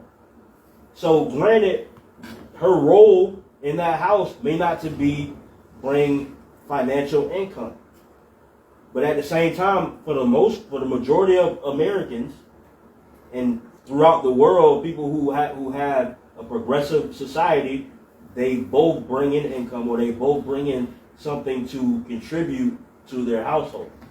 So like that shit sound good, but the reality is $100,000 ain't $100,000 no more. But you heard what I said. I didn't say she didn't have to. I said I'm making good money, but I need another hat. Like if my girl came home and be like, hey, you gotta be the man, then she gotta be alone. I didn't. It's over. It's all on me. It's over, baby. See, I never said a woman. Give me a little. I never said a woman shouldn't have to work. My sentiment is, I believe a man we should not need her finances. If I can't, this is just me because I kind of grew up like how you talking about my grandfather. That's how my grandfather was. My grandma worked, but at the same time she took a lot of time off because she had 5 kids. Mm-hmm. So she'll put me back and forth. So I was because my Which grandfather. is still work, by the way. Like I want to be very clear. Oh yeah, but, raising children is work. Raising children, that's work. It's major work. So my grandfather, he was more of the traditional guy, and that was the man who raised me. So it was like, look, you take care of your family. Right. Yeah, take care of your family. He said she can work, but as a man, you shouldn't be dependent off of finances. That's just how I was raised. What year was that? See, I was growing up, so he raised me. So what year is that? Let's say around. High school. High school. So let's I say graduated 2005. 2005. So let's say that's like around 95 to 2005. Yeah. So with inflation right now, from that time, with inflation, how much would you say you made back then? Oh wow, I know exactly how much he made back then. He made like $32,000. 32,000. So that 32,000 now is probably $64,000. Would he be able to still? He was the head custodian at Daytona. Okay, but I'm asking, will he still be able to do that now in the way this economy is right now? Hell no. So when you basing your template off of that, because they had a house, they wasn't rent. I can't spend maybe. I'm saying, can he or not? I'm gonna just say that. Okay, so if you basing your template on what he did back then, and you saying, hey, as a man, if you're not able to do that, and we in a place now where inflation has doubled that, the cost of living has tripled. You hear what I said? Inflation has doubled that, the cost of living has tripled. So if you basing it on that template, that's not a realistic template because we just don't live in those times. So like, and what I try not to do, and the older I get, I try to not do it even more, is not speak from a pedestal or a soapbox. Because when you say, oh, if you can't afford to take care of a woman, you shouldn't be fucking, then we would be extinct. Yeah. Because a lot of people aren't able to just live solely off a man's income right now. Maybe all of America, if we be technical, because like, man, I mean, we sitting up here, but I mean, people think we're like the well off because you got like a house financed, but you ain't pay it off. So you technically don't have the money to even buy the house you live in. Right. Most of us. Yeah. So like, it's kind of a moot statement because most people can't even afford the house they live in, so to speak. So like the same house you say you're taking care of, it belongs to the bank. You don't even have a deed, most people. Not everybody, most people. So technically, I don't have enough. I didn't even have enough to get a house. I had to borrow it, and I'm working the system. It's the system. Right. Because the truth is, no matter how much money you make right now, if for some reason you're unable to generate income for 3 months, you will be homeless. Yeah, so the majority of the time. So it's not to say that you can't hold down the fort, but if you have a partner who her mindset is he gonna take care of it no matter what. That's a lot of stress to your mental health. That's a lot of stress, bro. Boy, that's a lot of stress. And it's not to say that we're not capable of doing it, because to be in full disclosure, I just had a baby, so I'm financially I'm taking care of everything. But at the same time, I don't have a partner or somebody who had my child or my partner who thinks like that, where she like, well, you got it. Because we could possibly be doomed if I walk outside today and I sprain my ankle or I break my leg and I have to live on FBLA and live off a third of what I was making. So it's like, it's cool, it's great, but you also have to understand that the marriage or the relationship that we're talking about now is not your grandfather's relationship. We're talking about an actual real life partnership. Now, one of the other things I kind of heard in your statement, was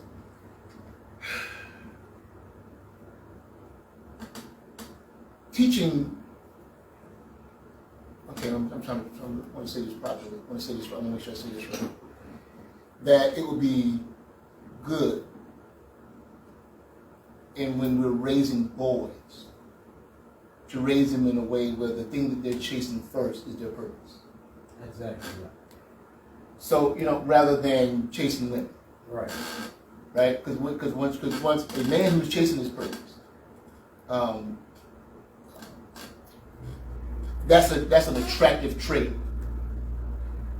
So you're actually probably going to get more access.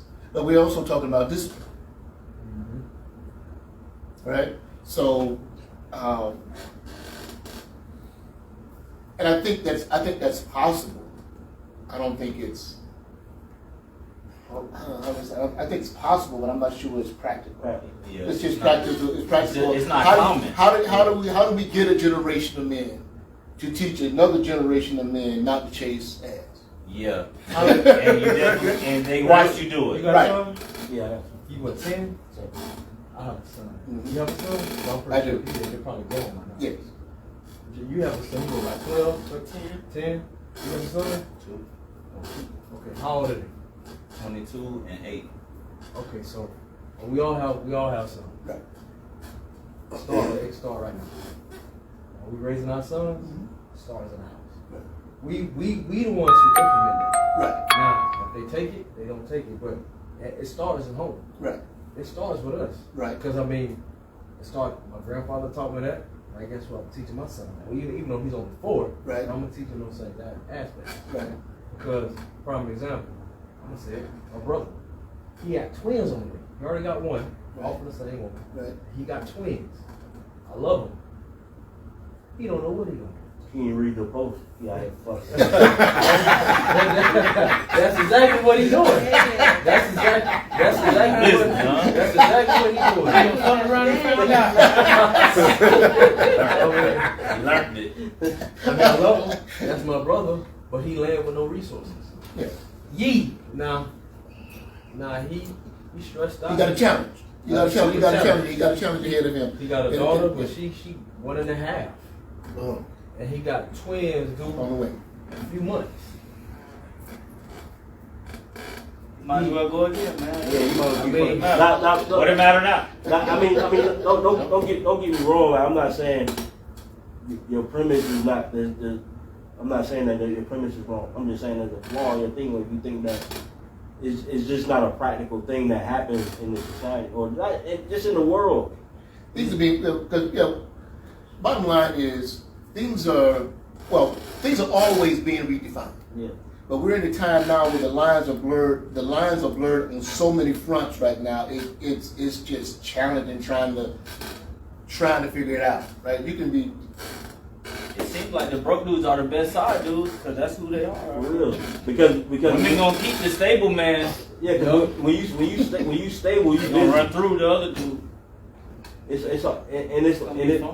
that's an interesting thing that's when you was naming like, okay, I'm gonna bring the money home, which basically means you're gonna be working hard. And she gonna be a mother. There's no place in that where you were talking about being a father. And so if you working 80 hours to bring the money home, then that means that they're missing that figure at home. So it's a lot easier for you to be a figure at home if somebody is helping you provide the resources.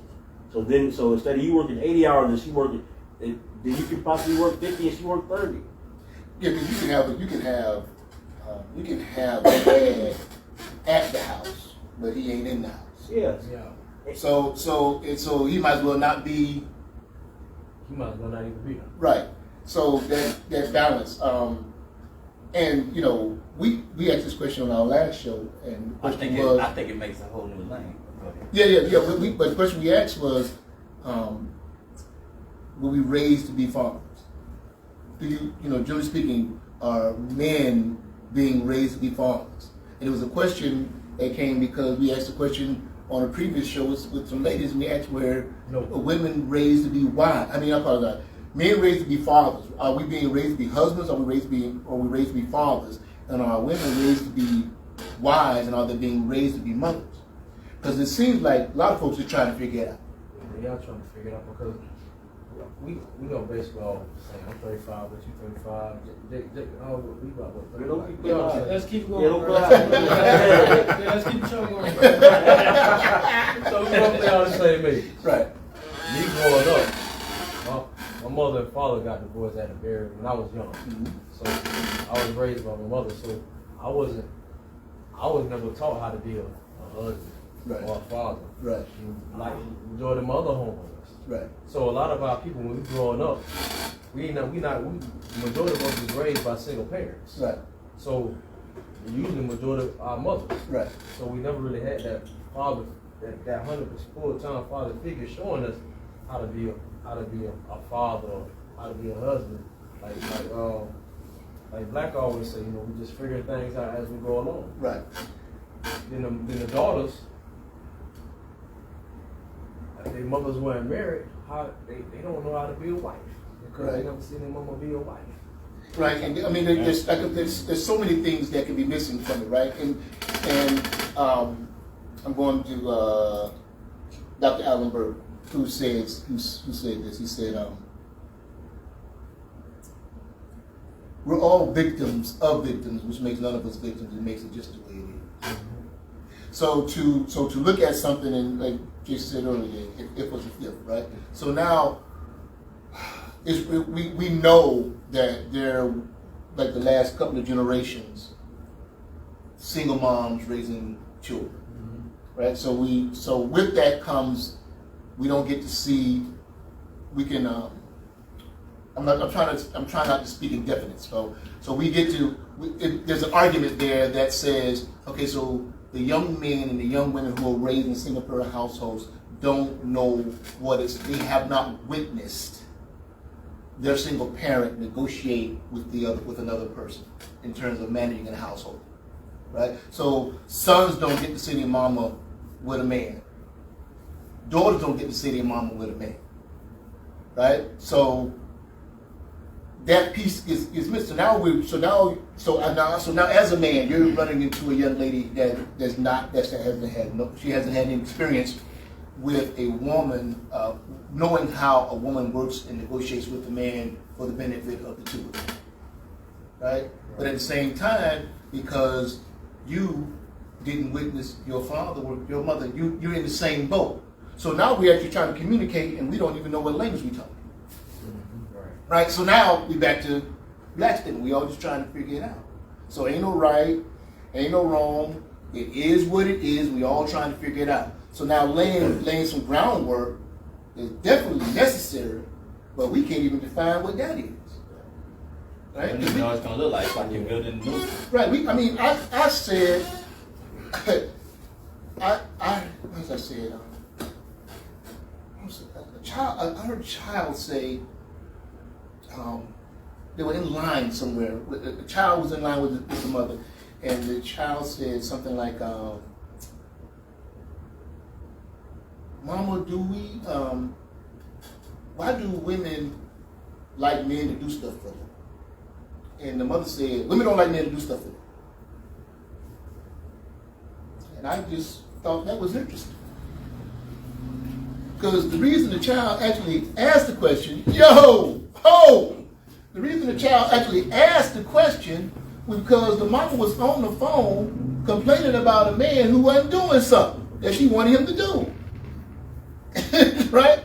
So,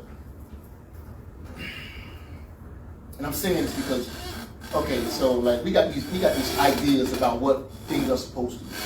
And the idea now is actually more important than what actually really is. Okay, so okay, I'm gonna use this, and because I'm not trying to. I mean, the conversation is about manhood. So, but I gotta. We can't have this conversation without using our counterpart to help see things out. So I'm saying what I'm saying to demonstrate a point. As a man, you in relationship, your wife, your woman. She is your mirror. She allows you to see yourself. Things you like about yourself, things you don't like yourself about yourself, the good, the bad, the ugly. You begin, because she's going to reflect that to you. If you're slipping, she's going to let you know you're slipping. If you're on point, she's going to let you know you're on point. Right? So, I think the lessons come from, the lessons that we can get that can be useful is to make sure that young people know that. That you know that, like the church says, you get who you are at the moment you are that thing. Let them know that at all times, in time, space, at all times, the person that you're dealing with is there for you to see who you are so you can do your work, right? And then vice versa. You're there for them so they can see, so they can do their work. Again, we're all victims of victims, which makes none of us victims, it makes it just the way it is. So since we're all trying to figure it out, and ain't none of us got the answers, right? Then it makes sense to me that we would have the understanding that a level of compassion and empathy and understanding, overstanding, all of that should allow us to be just a little bit patient with one another, the same way we want them to be patient with us. But we got this war going on right now between black men and black women that seems like it's just like almost an impossibility. I mean, okay, let me do this. You think that's real life, or you think that's just social media? It's real life. Because here's the thing. People buy into it. Here's the thing. Social media is now real life. It's half fake, it's half. Right? Because if people are running with it. Yeah, that's becoming real. Yeah, but you got a woman that's on social media that's talking stuff about men all day, and she waiting hand and foot on her man at the house. You know what I'm saying? You got a dude that's on there just bashing women all day just for likes and surprising this woman, telling him to get dressed at 8, and he taking her out and that's you know why what I'm saying, rubbing her feet. You know, it's like people just, it's a lot of fake outrage and it's a lot of fakery going on. You know what I'm saying? It's more like hyperbole. But that's what we see. Okay, because I know. But we've always been lying. I know a few women personally. Yeah. You know what I'm saying? We've always been lying. Yeah. We're taught to hustle each other from the start. You're taught before you started chasing women, before you were going to try to gain access to a woman, somebody gave you the game. Right? You were told to lie. You were told to pretend. You were told to perform. You was told to have money. Right? You was told to all of that. And do all the stuff, open the door for her. Wasn't nothing about you being a man of character. Right? That's what you was told. There was nothing that told you how to build a woman of character, based upon her character. Right? Everything was the facade. So lying now is just, social media is just a new way to lie. We've always been lying. So now we just got to, get to a point where we're bold enough to tell the truth. Say that again. I said we have to get to a place now where we're bold enough to tell the truth. I get it loud. So again, I'm just saying that we have to now get to a place where we're bold enough to just tell the truth. Okay. Yeah, but I mean, yeah. And she's going to ask me something in the car later. I mean, but even that's subjective. You said tell the truth. Go ahead, Jake. But I'm just saying, even that's subjective now. Like the truth. I mean, we know that there's like an absolute truth, but now we in this blurred realm of hazy gray area. You know what I'm saying? It's some truth in it, and then a nigga speaks. Yeah, this happened to me one time, and I know some other people that happened to. Yeah, because so like I'm gonna live every day according to that, Right. because I can like trace it to this one time. You know, like I have a friend that's part of a group, a marginalized group, and he would talk to me about how, you know, there's an article of some people beat this person up that's in this group, or kill this person that's in this group. So he lives in fear of that. And I'm like, has that ever happened to you? Have you ever met anybody that like even gave you any type of aggression for like who you are? Right. It's never, like, it's literally never happened to you. Right. But like, you're living your life according to this, and it's never happened to you. Right. I'm like, I'm a black man in this world, right? But like, I don't go out of my house feeling like I'm a target. Right. I don't ever go out of my house feeling like I'm a target. I don't care what article I see or what somebody tell me or what I'm even aware of, because I research. I still don't leave my house feeling like I am a target. Right. You know what I'm saying? So it's like we got a lot of that going. We got a lot of that going on now. So it's like when you say be bold enough to tell the truth, somebody's gonna bring up one outlying scenario where they can make that real and use it as an excuse to just live in fear. Yeah, because we just in that, we in a space now where it's your feelings are true no matter what.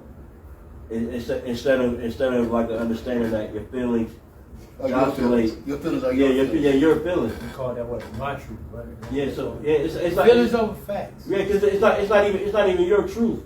Because like my kid will come home and be like, yo, I had a terrible day today. Hey, what happened? Oh, when I went to eat breakfast, they didn't have chocolate milk. That's your terrible day? That's it. Yeah. So then that's not true. That's not even your truth. It's just what you feel at that moment superseding your entire day. But that's now that's the thing, because people will, generally speaking, we will take the one bad thing that happens as soon as it happens the first time something bad or uncomfortable happens to us in our day, we use that now to measure our entire day. Right. And you can talk to somebody at the end of the day and say, how was your day today? And they'll talk about, so and so and so, and they'll give you that story. And then, but when you run them through, if you take the time and run them through their entire day, oh, did you do so and so? Or did you have so and so? Or what about da da da? What you take them through it? I said, wait a minute. So you had like 200 things that happened today that were great. Because that's the balance is feel and then process. Mm-hmm. You're not processing, we just feeling. So it's like, yo, I didn't have chocolate milk today. Damn, that sucked. Also today, you found $5. Right. That was pretty cool, right? Right. So it's like you process your day. And guess what? You may have had a shitty day, or you may have had a shitty moment. So yeah. So now, but so that gets to managing, right? Managing energy. So and for the sake of the conversation, we talk about managing masculine energy. What that looks like in terms of how we are raising young men in our community. We don't have, I think I said, we don't have a rites of passage type situation where we can take young men through a process where they can get that, right? That we have mentoring programs where we deal with that, right? Shout out to Men of Integrity every Thursday night, Winter Park Community Center. Hit us up and get your baby with some men that's about making boys into men. But generally speaking, across the board, it's no thing. As you were talking, what I saw in my head was, I just went back to the movie, I think the movie Roots, when they took all those boys out. I don't know if y'all saw it or not, because it means it's so old. But basically what they did was when these boys got to a certain time in their manhood, there was a group of men that came and just took all the boys at a certain age out into the wilderness, out into the jungle, the wildernesses, and took them through some trials and some tribulations, right? And it's this thing that they know it's going to happen, they still know when, and they look up and all of a sudden somebody threw a bag over your head and they're carrying you off. And then when you get there and you see, okay, here, this, and then you know, when I leave here, I'm going to be a man. I'm at the doorway foothold of now going into the process from going from being a boy to man. We don't have something that, or a way that's like general in our community where we're showing young men that their manhood is actually important enough for us to even have something like that to even make them aware that this is the time for it to even happen. I think that's necessary. Yeah, to usher them into manhood. Right. That's what raising children is about. Right. Like ushering them into adulthood. Right, and it's wild because of the breakdown of the quote unquote nuclear family. And I tend to want to say this a lot. Because something was done a certain way, because we like to talk about in the good old days, because something was done a certain way and is no longer being done that way, doesn't make the way we're doing it now bad because we're not doing it the way we used to do it. That's not automatic. Things are different now, and for a lot of folks, it's really uncomfortable. It's uncomfortable to sit in a room with somebody and don't know what you're supposed to call them. Right? Trying to figure that out. And you're uncomfortable, and they're uncomfortable. And then if you decide that you don't want to be uncomfortable, you say, lady, I'm going to do this. Now, you can do what you want with that. Now, you become someone who's not considerate. Violent. I heard somebody say violent. Yeah. Like if you don't want to call somebody the gender that they want you to call them, that's an act of violence against that person because people are dying like look like right. And I'm like, wait a minute. I can't be me. I got to not be me so you can be you. Or not you. Yes. And not you. Right. Go ahead. So when you talk about truth, usually when a person is telling the truth or being in their truth, they can feel that they're in their truth or telling the truth. Yes. Okay, so I'm gonna go back to Crystal talking about what happened to Hennessy. And bless all. Hennessy, obviously, whatever Hennessy did to himself wasn't being truthful when nobody. He had to go and do whatever he was and didn't tell who they were. So if they so comfortable in wanting to be like that, but they can't be truthful, how is that? I don't even know what the truth is. I'm trying to say, how is that being truthful? Because they're not being truthful. If you gotta hide that fact, right? If you have so to now hide you're asking me not to be truthful, right? So if you gotta hide and you gotta be that, not truthful with me. Right. How, and you're supposed to feel good about the fact that this is who you are, this is what you want to be. I'm this, I'm not that. I done went through all these changes and blah blah blah. Why are you what are you afraid of now?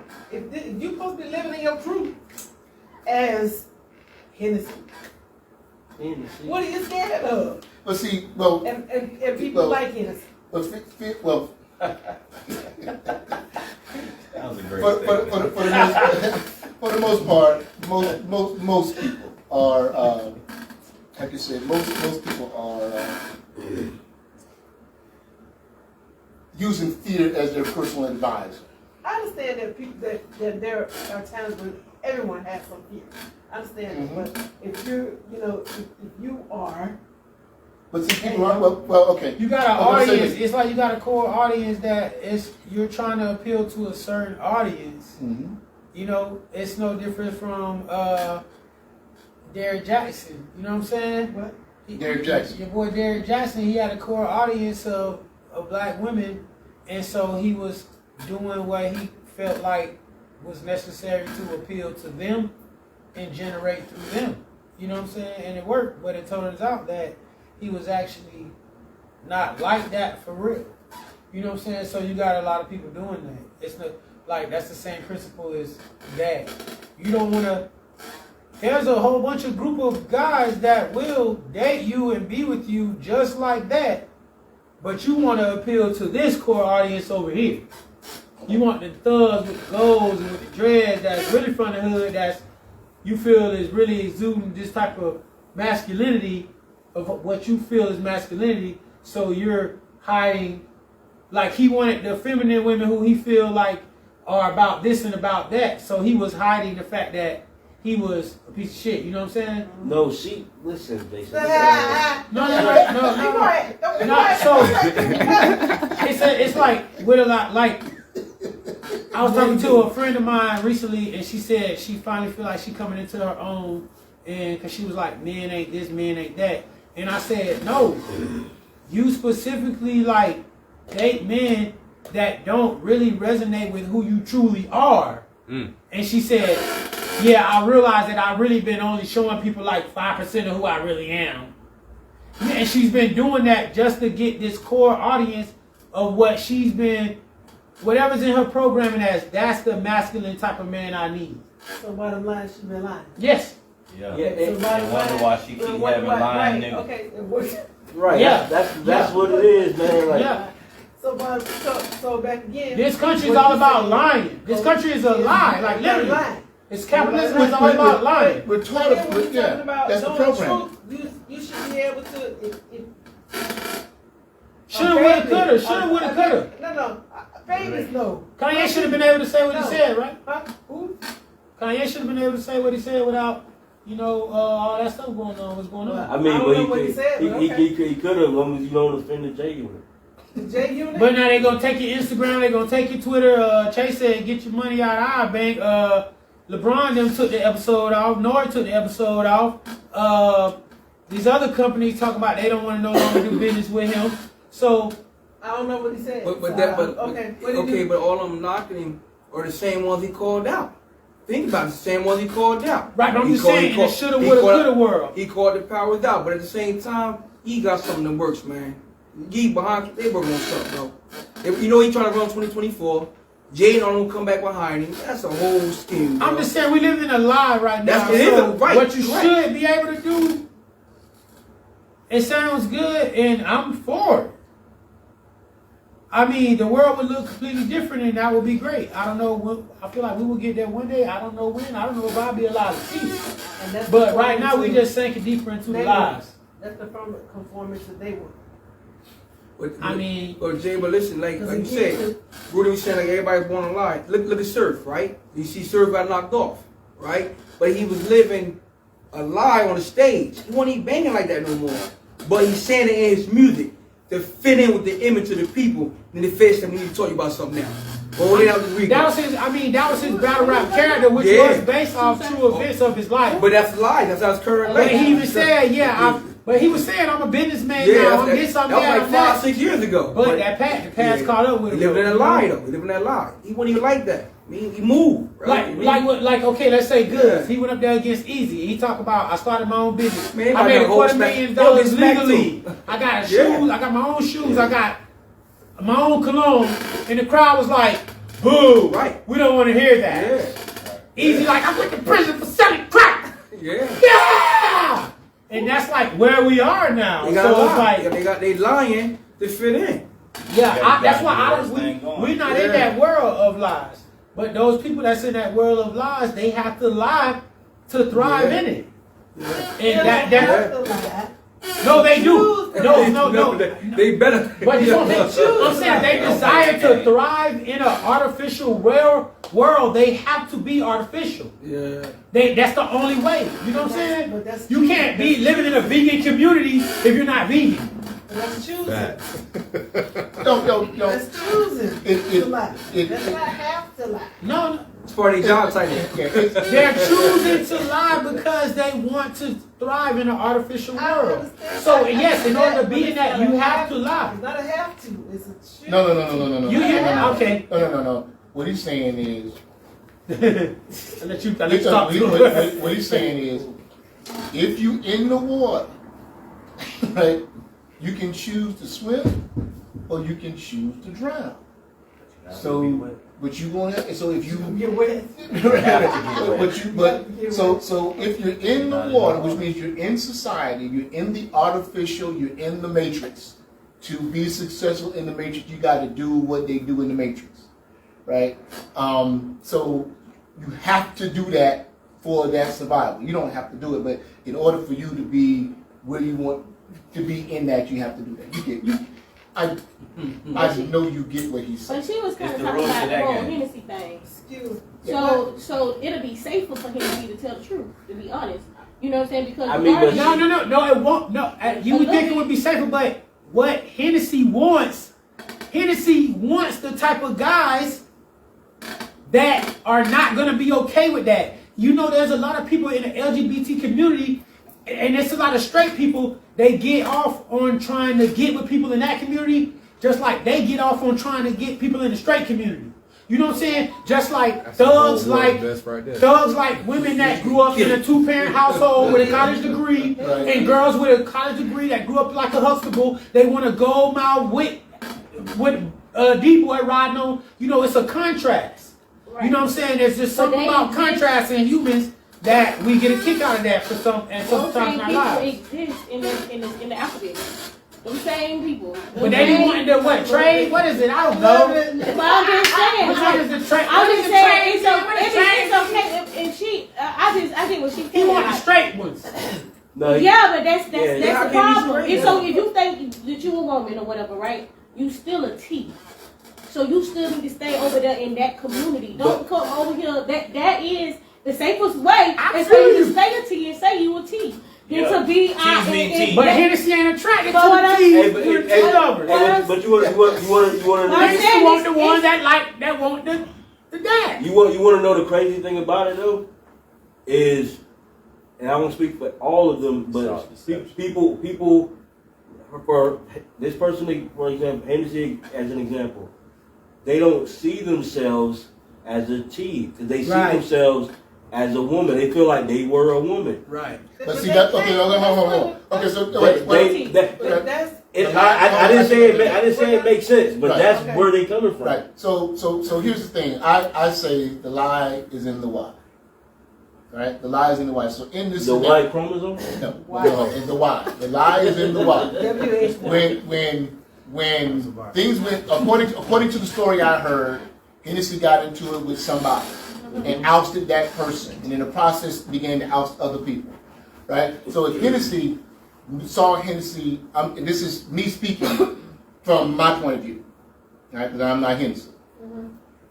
If you see yourself as a woman, then how did you say you used to be a man? Exactly. You see what I'm saying? Yeah. So everything you did under the umbrella of I am a woman doing these things, when you oust the sick, when you bring things forward, and you say this is what it is. Okay, so now I see that you were lying. Because nobody knew about the place she worked. People lie to themselves all the They didn't know time. either. But people lie to themselves all the time. People lie to themselves all the time. People lie to themselves all the time. Girl, I know he loved me. Girl, you look good in that outfit. Like, Women be lying to each other all the time. I think the first time I witnessed something like that and caught it, the first time I witnessed something like Y'all be that, lying too. we do. Yeah. Oh, you do. We don't lie to each other and be like, do I look fat? No, you don't. Yeah, bro, you're fat. You need to get in the gym. Yeah, you need to come We'll to be the like, gym. but that shirt is not it. You You know what I'm can't do that. saying? You know, until I got a clown for my You shirt. can't.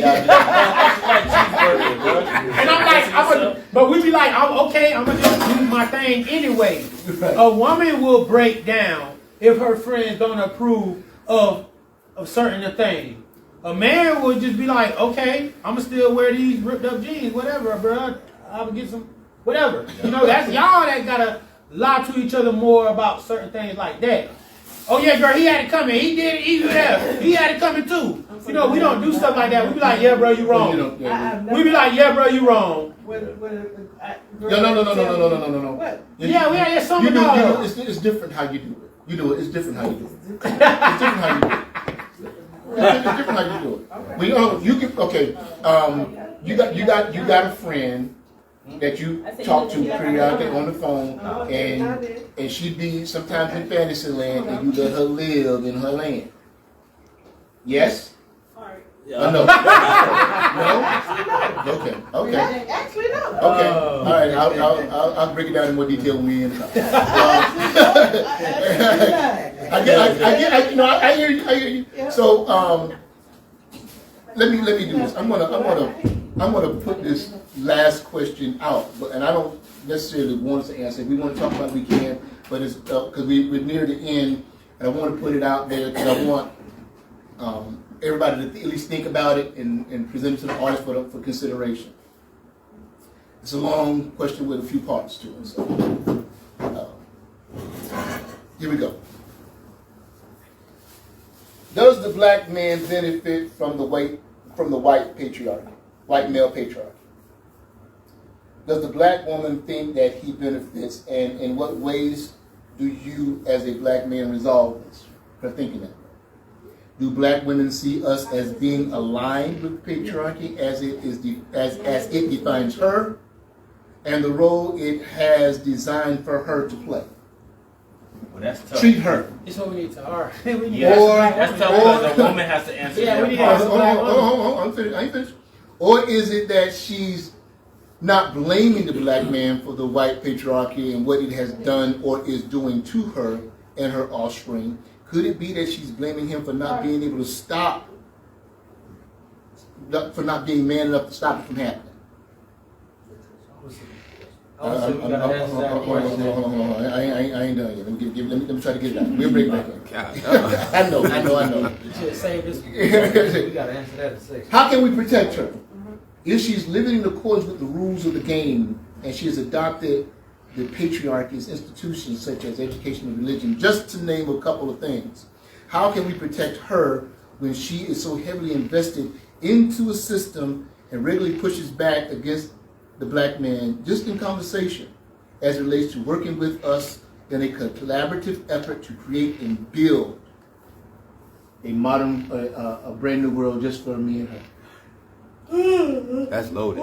Because the last part of that, that's the black women benefit from white patriarchy. Yeah, not And us. and they also climb the ladder and succeed in white patriarchy. So they either benefit on the low end of it, or they succeed in it, or excel in it. So it's hard for the if you it's the Nori thing. If you giving me a place, giving me a home, or making money, you allow me a new leash on life. You giving me a structure to live in, to excel in, to thrive in. And even if I'm not thriving, at the very least, I will survive in. Like the Clippers coach, the guy who used to own the Clippers, when he said, "I give you your lifestyle." Yeah. So why in the fuck would I want to collaborate with you bumps? Y'all can't even get jobs in this ecosystem right here. Y'all very few of you will survive or thrive in this ecosystem. So I'm gonna stay over here with the white man, and I'm gonna still fuck y'all because I don't fuck white man. But I'm going to still exist in this society. Yeah. 1 foot in, 1 foot out. Yeah. So I don't get. I don't know, and this is just me, right? I always say this when I'm going to use the word believe, and when you say believe, you also confessing that you don't know, right? I don't believe. I haven't seen enough evidence that black women don't want to be with us. I think, based upon them being in survival mode, it's hard for them to sacrifice to be with us. So that's when. So when we get to talking about love, right? We talk about unconditional love. We talk about love all the time. And me and the wife were talking about this, and I was like, "What is love?" We were going because we've asked this question on the panel a few times. I said, "What is love?" And she was, she was giving me her answer, and I was like, "Okay, so because my wife is the Christian that she is, I said God loved the world that he gave his only begotten Son. And so as I understand that passage, love is about giving and sacrifice. Let me say this again. As I understand that passage, love is about giving and sacrifice. Nowhere in that passage do I get the understanding that I'm supposed to get something. Love is about giving and sacrifice, not getting. So, but according to the relationship construct that we're using in terms of being in a relationship with one another, people are matching up with you to get something. It's capitalism. Yeah. It's something for something, right? It's leverage based. Right. So is it? But is it love? I mean, love. Nah, but that's also like when you say you started by saying I don't think women don't. It's not that women don't want to be with black men. It's actually like women are like, come on man, we got a good thing here, man. We do everything's good over here. Don't mess this shit up for us. That's basically what it is. Like, don't mess this up for us. And I've and this is, I'm hearing you, and I'm adding to what you're saying because I've had conversations with women who really got it going on, and when they're presented when this topic or subject is presented to them in conversations, I watch them take an arrogant air before they speak. But see, the thing is, Brody, you going off the Christian value from that sentence, that statement. Mm-hmm. Let's realize where that terminology came from, who it was written by, right? Mm-hmm. Your enemy. Mm-hmm. Okay, let's be real. It's our enemy. Right. The enemy give you nothing to beat them with, to defeat them with. He never give you no tooth to power them. He give you tooth to keep you down.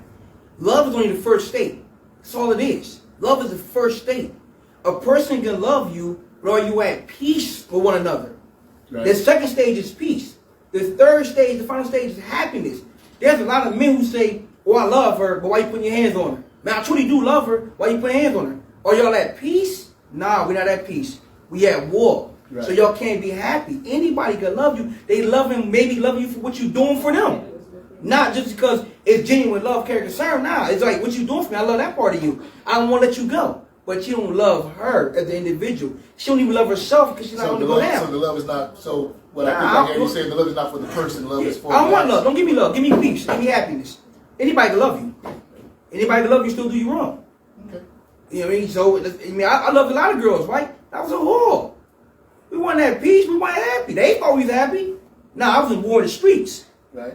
Now I was in war with you, but you just didn't realize that. But you thought I loved you because I was using that word so much as a figment of your imagination.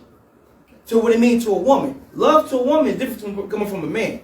It's a big difference on both sides. I will first say, you have to ask a person,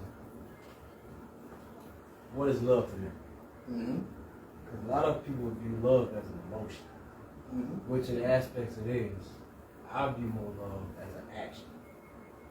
So first you have to find out, when you talk about love to that individual, you have to know where their mindset is coming from love. Do you view more love? Because majority of people view love as an emotion.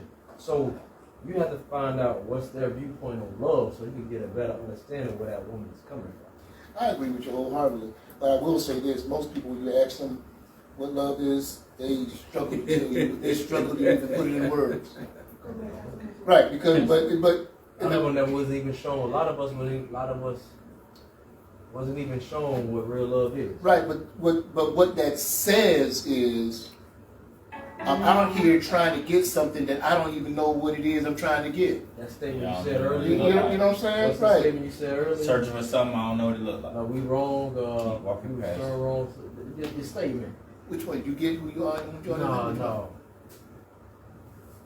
I was taught wrong when we were wrong, but nobody's really wrong. Oh yeah, yeah. We're all victims of victims. Yeah. We're all victims of victims, which makes none of us victims. Is this how it is? Yeah. Right. Right. So what do? As men, we gotta come together. What do we do? So if we can get sisters back, right? Yeah, but we gotta, like I said, we gotta build something. Like you said, we gotta build something. Build what? because I'll get to it. Because, like you said, we're naturally rebellious, right? Whereas sisters are adaptive. Mm-hmm.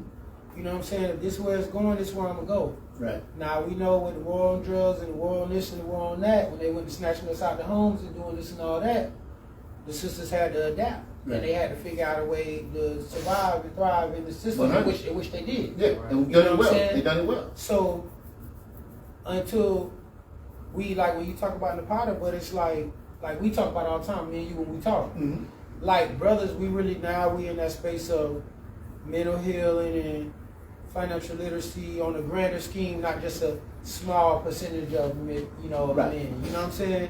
Where it's starting to, we're getting open. Where sisters, they got their brunches, they got their boss girl brunches and they mental health retreats and they healing, cleansing. Right. Brothers are we don't really got like we there's out there. I'm sure it's out there somewhere, but this is not a common. There's a boss girl, boss lady, financial literacy brunch like every week. Right. Full of black women in Chanel purses and $500 shoes on. You know what I'm saying? Right. And they stepping. Right. Brothers, we still trying to get together and be like, how you doing today, my brother? You want to talk about your past? Yeah. You know what I'm saying? Like, right. So it's like we still got a lot of building to do within ourselves, but as we build, because they don't want nobody but us, let's keep it real. Mm-hmm.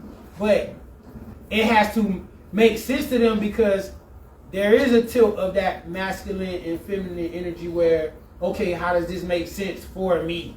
Right. You know, in this leverage-based reality that I've submerged myself in, and it's working for me according to how it's supposed to look. Even though you're not really happy, but you got the Chanel bag, you got the crib, you got the credit score, you going to the parties, you taking the trip. Even though you're still not fulfilled though. You're unhappy and you're drugged up. You're not happy and you're drugged up. Yeah, you're still not fulfilled though, because what you really want is us. Right. To thrive in harmony with you. Right. But we like, I'm not finna go be up under that man's thumb. Right. I can't do it. Right. If I gotta be making my 50, 60 over here, that's not enough for you, right, then I'm gonna figure it out with a woman that's gonna be enough for. Right. Because I'm not finna go be up under that man's thumb because he gonna do me different from how he. Right. You always complain to me how he do you. You think I'm gonna let him do me like that every day? Right. I'd rather be out here getting it like this in the field. Right. So it just has to be, because at the end of the day, whether people want to say it or not, I have a feminist friend who say she don't need a man to lead her, but then she called me for advice. Right. All the time. Right. Then she get right back on Facebook and say, why does a man gotta lead me as a woman? Why don't I? You know, but and she also believes that she's a woman. But then, but then when it's time, but she'll call me and say, I want to run this by you. Mm-hmm. Hey, I want to run this by you. Tell me what you think. So what you think I should do? Right. You know? Right. So you know what I'm saying? So it's like that's that version of feminism that Bill Burr speaks of. That's it. So it's like that's that realm we in right now, where it's like we got a lot of brothers saying, I got this, when really they really need a hug. You know what I'm saying? Right. They really need a woman to show them that, like, I do believe in you. I know you're great. I know you're gonna, you know, I'm fortunate. We're all here fortunate to have black women that speak life in us. Right. And that see the God in us. Right. You know, but that's because we opened ourselves up and broke ourselves down to that place where we see it in ourselves, right, and where we're open to fully embrace what they bring to the table. Right. So right now, a lot of them is not they're not openly ready to fully embrace what we bring to the table, because by the societal standards, it's like, what do you bring to the table? I can do all this for myself. So until we collectively come together and build something that they can migrate into, that's just going to be a lot of them just going to be on that side of the fence. You know what I'm saying? Right. Which gets back to us making sure that when we're managing the young men that we encounter, that we are getting them to be disciplined and focus on their purpose. Right. Yeah. That's number one. Because I've said this for years. It's not that young people don't do what they're told. It's that they do what they're told, and we just didn't tell them what to do. We didn't. Let me say, we told them what to do, but the thing we didn't tell them was we didn't give them the mind to operate on a global scale. We gave them enough just to do good in their little hometown. Go get yourself a good education, get a job, man, find you a good woman, and raise some kids and be happy. And a lot of guys, that was the goal. right? But then while we were sending out our young men to become that man, other groups were sending their children to school to take over the world. So now we got to send our young men out to compete on the global scale. And it's a tough job. It's a tough place to exist. Man, I just got something. Shout out Jeff Brown. I just got a thing from Jeff Brown where Bill Gates and one of the Schwabs have decided that by 2030 ain't nobody gonna own nothing. And you're not gonna be owning anything. According to the clip I saw, you're not gonna own anything, and you're gonna be happy about not owning anything, and that food is going to be scarce. More scarce than it's gonna be this thing. We're talking about 2030? So we're talking a few years. Right? Now I started saying probably like 7-8 years ago. I started saying farming. People need to know how to grow food. I was just about to say that's the finesse, because we are being manipulated into feeling like we need to take over the world, when really we need to come together with our women and our children, and that is taking over the world. See, that is taking over. You feel me? Right. And grow and grow food and protect ourselves in our communities, and martial arts and things of this nature, and learn the business world, and succeed and thrive in that as well. But now we have so many people. We were so focused on making it out. Right. You know what I'm saying? Right. We were so focused on doing it big. Right. And that's what's going on right now. So many scales. You got so many people. So many women now talking about soft life, luxury life. So many men, they want to, the next billionaire. I'm the next billionaire, and I'm like, I hear you, but I hear you, but I don't see you. Yeah, what about being with a woman and raising kids and starting a business and merging with other businesses and building a conglomerate? You know what I'm saying? And that's all possible right within a community where you are. Right. But we're being tricked into wanting their life. Right. And their version of it. Yeah. And that's the like, even and it's material. Even based on what you're saying, like that was the whole pushback of what you said. It's like, your man got to pay all the bills and you shouldn't be fucking. When it's really deeper than that. It's really about building something with a partner. And so when we define it as just, man pay the bills, women stay home, we define it as these simplistic things, then we miss the fruit that Jason just started putting down. Because family run the world. Yeah. Families run the world. And there's sisters out here that are brilliant, and they are going to out-earn you. Yeah. Yes. And that's not a problem. But they've even been convinced that's a problem. That's a problem. Right. So that's like if you find a woman and she make $180,000 a year, she's into tech, and you make $75,000 a year, but you good, you technical, so you know how to take that tech that she working for somebody else, and her having her own business where she making $195 and it's her own shit. Right. But y'all can't find that common ground because you think he only makes $75,000, so he's not my equal. Right. Because we've been conditioned to believe these things.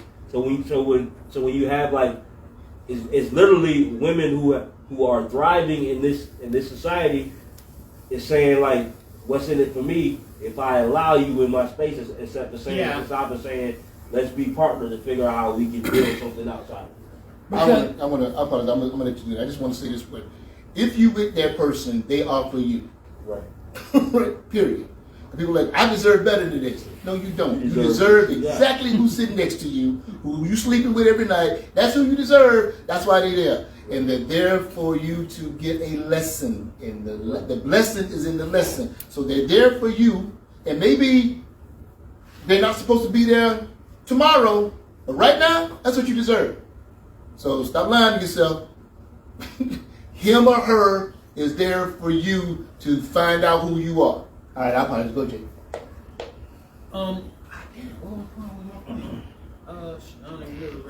I think that it's enough with just the men that we have in here who know other men to where we can actually put something together for men in the community, even if it's just something that's small and it grows over time.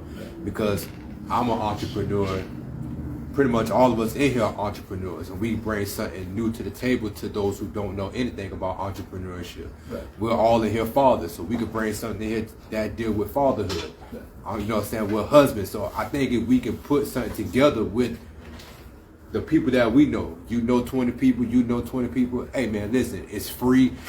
We're gonna talk about this. We're gonna deal with it. No, I'm talking about bringing all the men in one room, because that's when you can really feel the true energy. I understand we got cameras and stuff, but having the actual men in the room where men can hear other men be vulnerable, because I think you said it earlier, we can't hear, like, men don't, you just need a hug. You just need somebody to say, hey, I see where you at. This is how I can help you get out, because I got out the same way. That goes with my point. We've been doing this for 7 years, and we've been inviting everybody and their mama. They just don't come. So that's what I'm like, that we wonder why our sisters go in that corporate world and they go up under there and they do that. And we're still saying, hey, we got a brotherhood, manhood, fatherhood thing we've been doing for 7 years, and it's free. And you can come through and you can we'll market your brand. We'll shop with you. We're going to spend money with you. We're going to talk about it. We can bring you on a panel where you can talk. We're going to be transparent ourselves. You know what I'm saying? We've shed tears on this thing. And men just don't. Well, sometimes they do come. Yeah. Sometimes they do come. Yeah, you get it back. You know what I'm saying? But it's like. And you a man? Yeah. There is no reason we shouldn't have.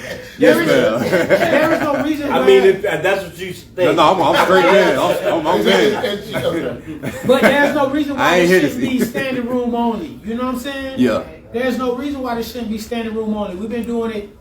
We've been doing this. And the reason is the programming is real. Right. There's a program that's running, and it works well. Yeah. And it works so well that people can hear, and they can get this thing. There's something about what we're doing that resonates with people, and it gets their interest. But that machine out there, Yeah. right? Yeah. That machine out there, and I will say this. That machine crazy. Well, I will say this. Y'all need to stop. You know, We gotta get Dale and Mello to promote it. We gotta get Dale and Mello to promote it. Get going. So I want to say this too, because our audience is pretty solid, and I want to say I thank you. Some stuff is going to be coming out from what we're doing the next couple of months or so, because the program is getting ready to expand. But I do want to encourage people to go find us on Facebook, the Brotherhood, Manhood, Fatherhood Conversation Series. Request to join. The Conversation Before the Conversation, that's also a group. Go join. Black Fathers of Central Florida Black Fathers, or Black Fathers, I forget what it is. That's another group that we have. So find us. If you have a hard time finding us, just find me. Find one of the guys and let them know that you want to get into those groups, and we'll make sure you get the links so that you can join those groups, so that you can get access to this and more of what's coming in terms of men doing men stuff. So I guess, because I know that, this is me coming up with phrases, right? I had to drop something off at my daughter's house, and I was watching her fix dinner for her children, right? And I found myself kind of having a moment where I was like, oh, look at my baby being a mom. She's mommy. She's mommy, right? So what we're doing is we're doing what men do, and we want as many folk involved in it so that it is as diverse as we are. Right? If you're watching us, you get a sense of we tend to be on the same page, but we also come at it from a different angle. So even though we're there, we're not like really there, because we welcome the differences, right? We welcome the different perspectives. It's what makes it work, that this ain't my thing, this our thing. And it ain't our thing, it's our thing. So find us out in these spaces, and contribute. You want to say something, Zaps? You sure? All right. Cause we coming up with something real heavy in the new year. So just kind of stay tuned. I think in a nutshell, what Mr. Barudi's saying, like, man, we're trying to improve our community. Yeah. So if you want to be a part of like what we're trying to build, man, like come through and check us out. Yeah. For real, like we're genuine people, man. We want our neighborhood safe for our children, and we want to have a real community, like where we use our resources together to like further our people. You know, we are our people, man. Yeah. So We all we got. Yeah. You can't look toward nobody else. All right. With that being said, I want to thank everybody who walked into the room. I want to thank everybody who tuned in. Love, peace, and hair grease. Thanks, Eric. Everybody, good night. Ain't gonna be great.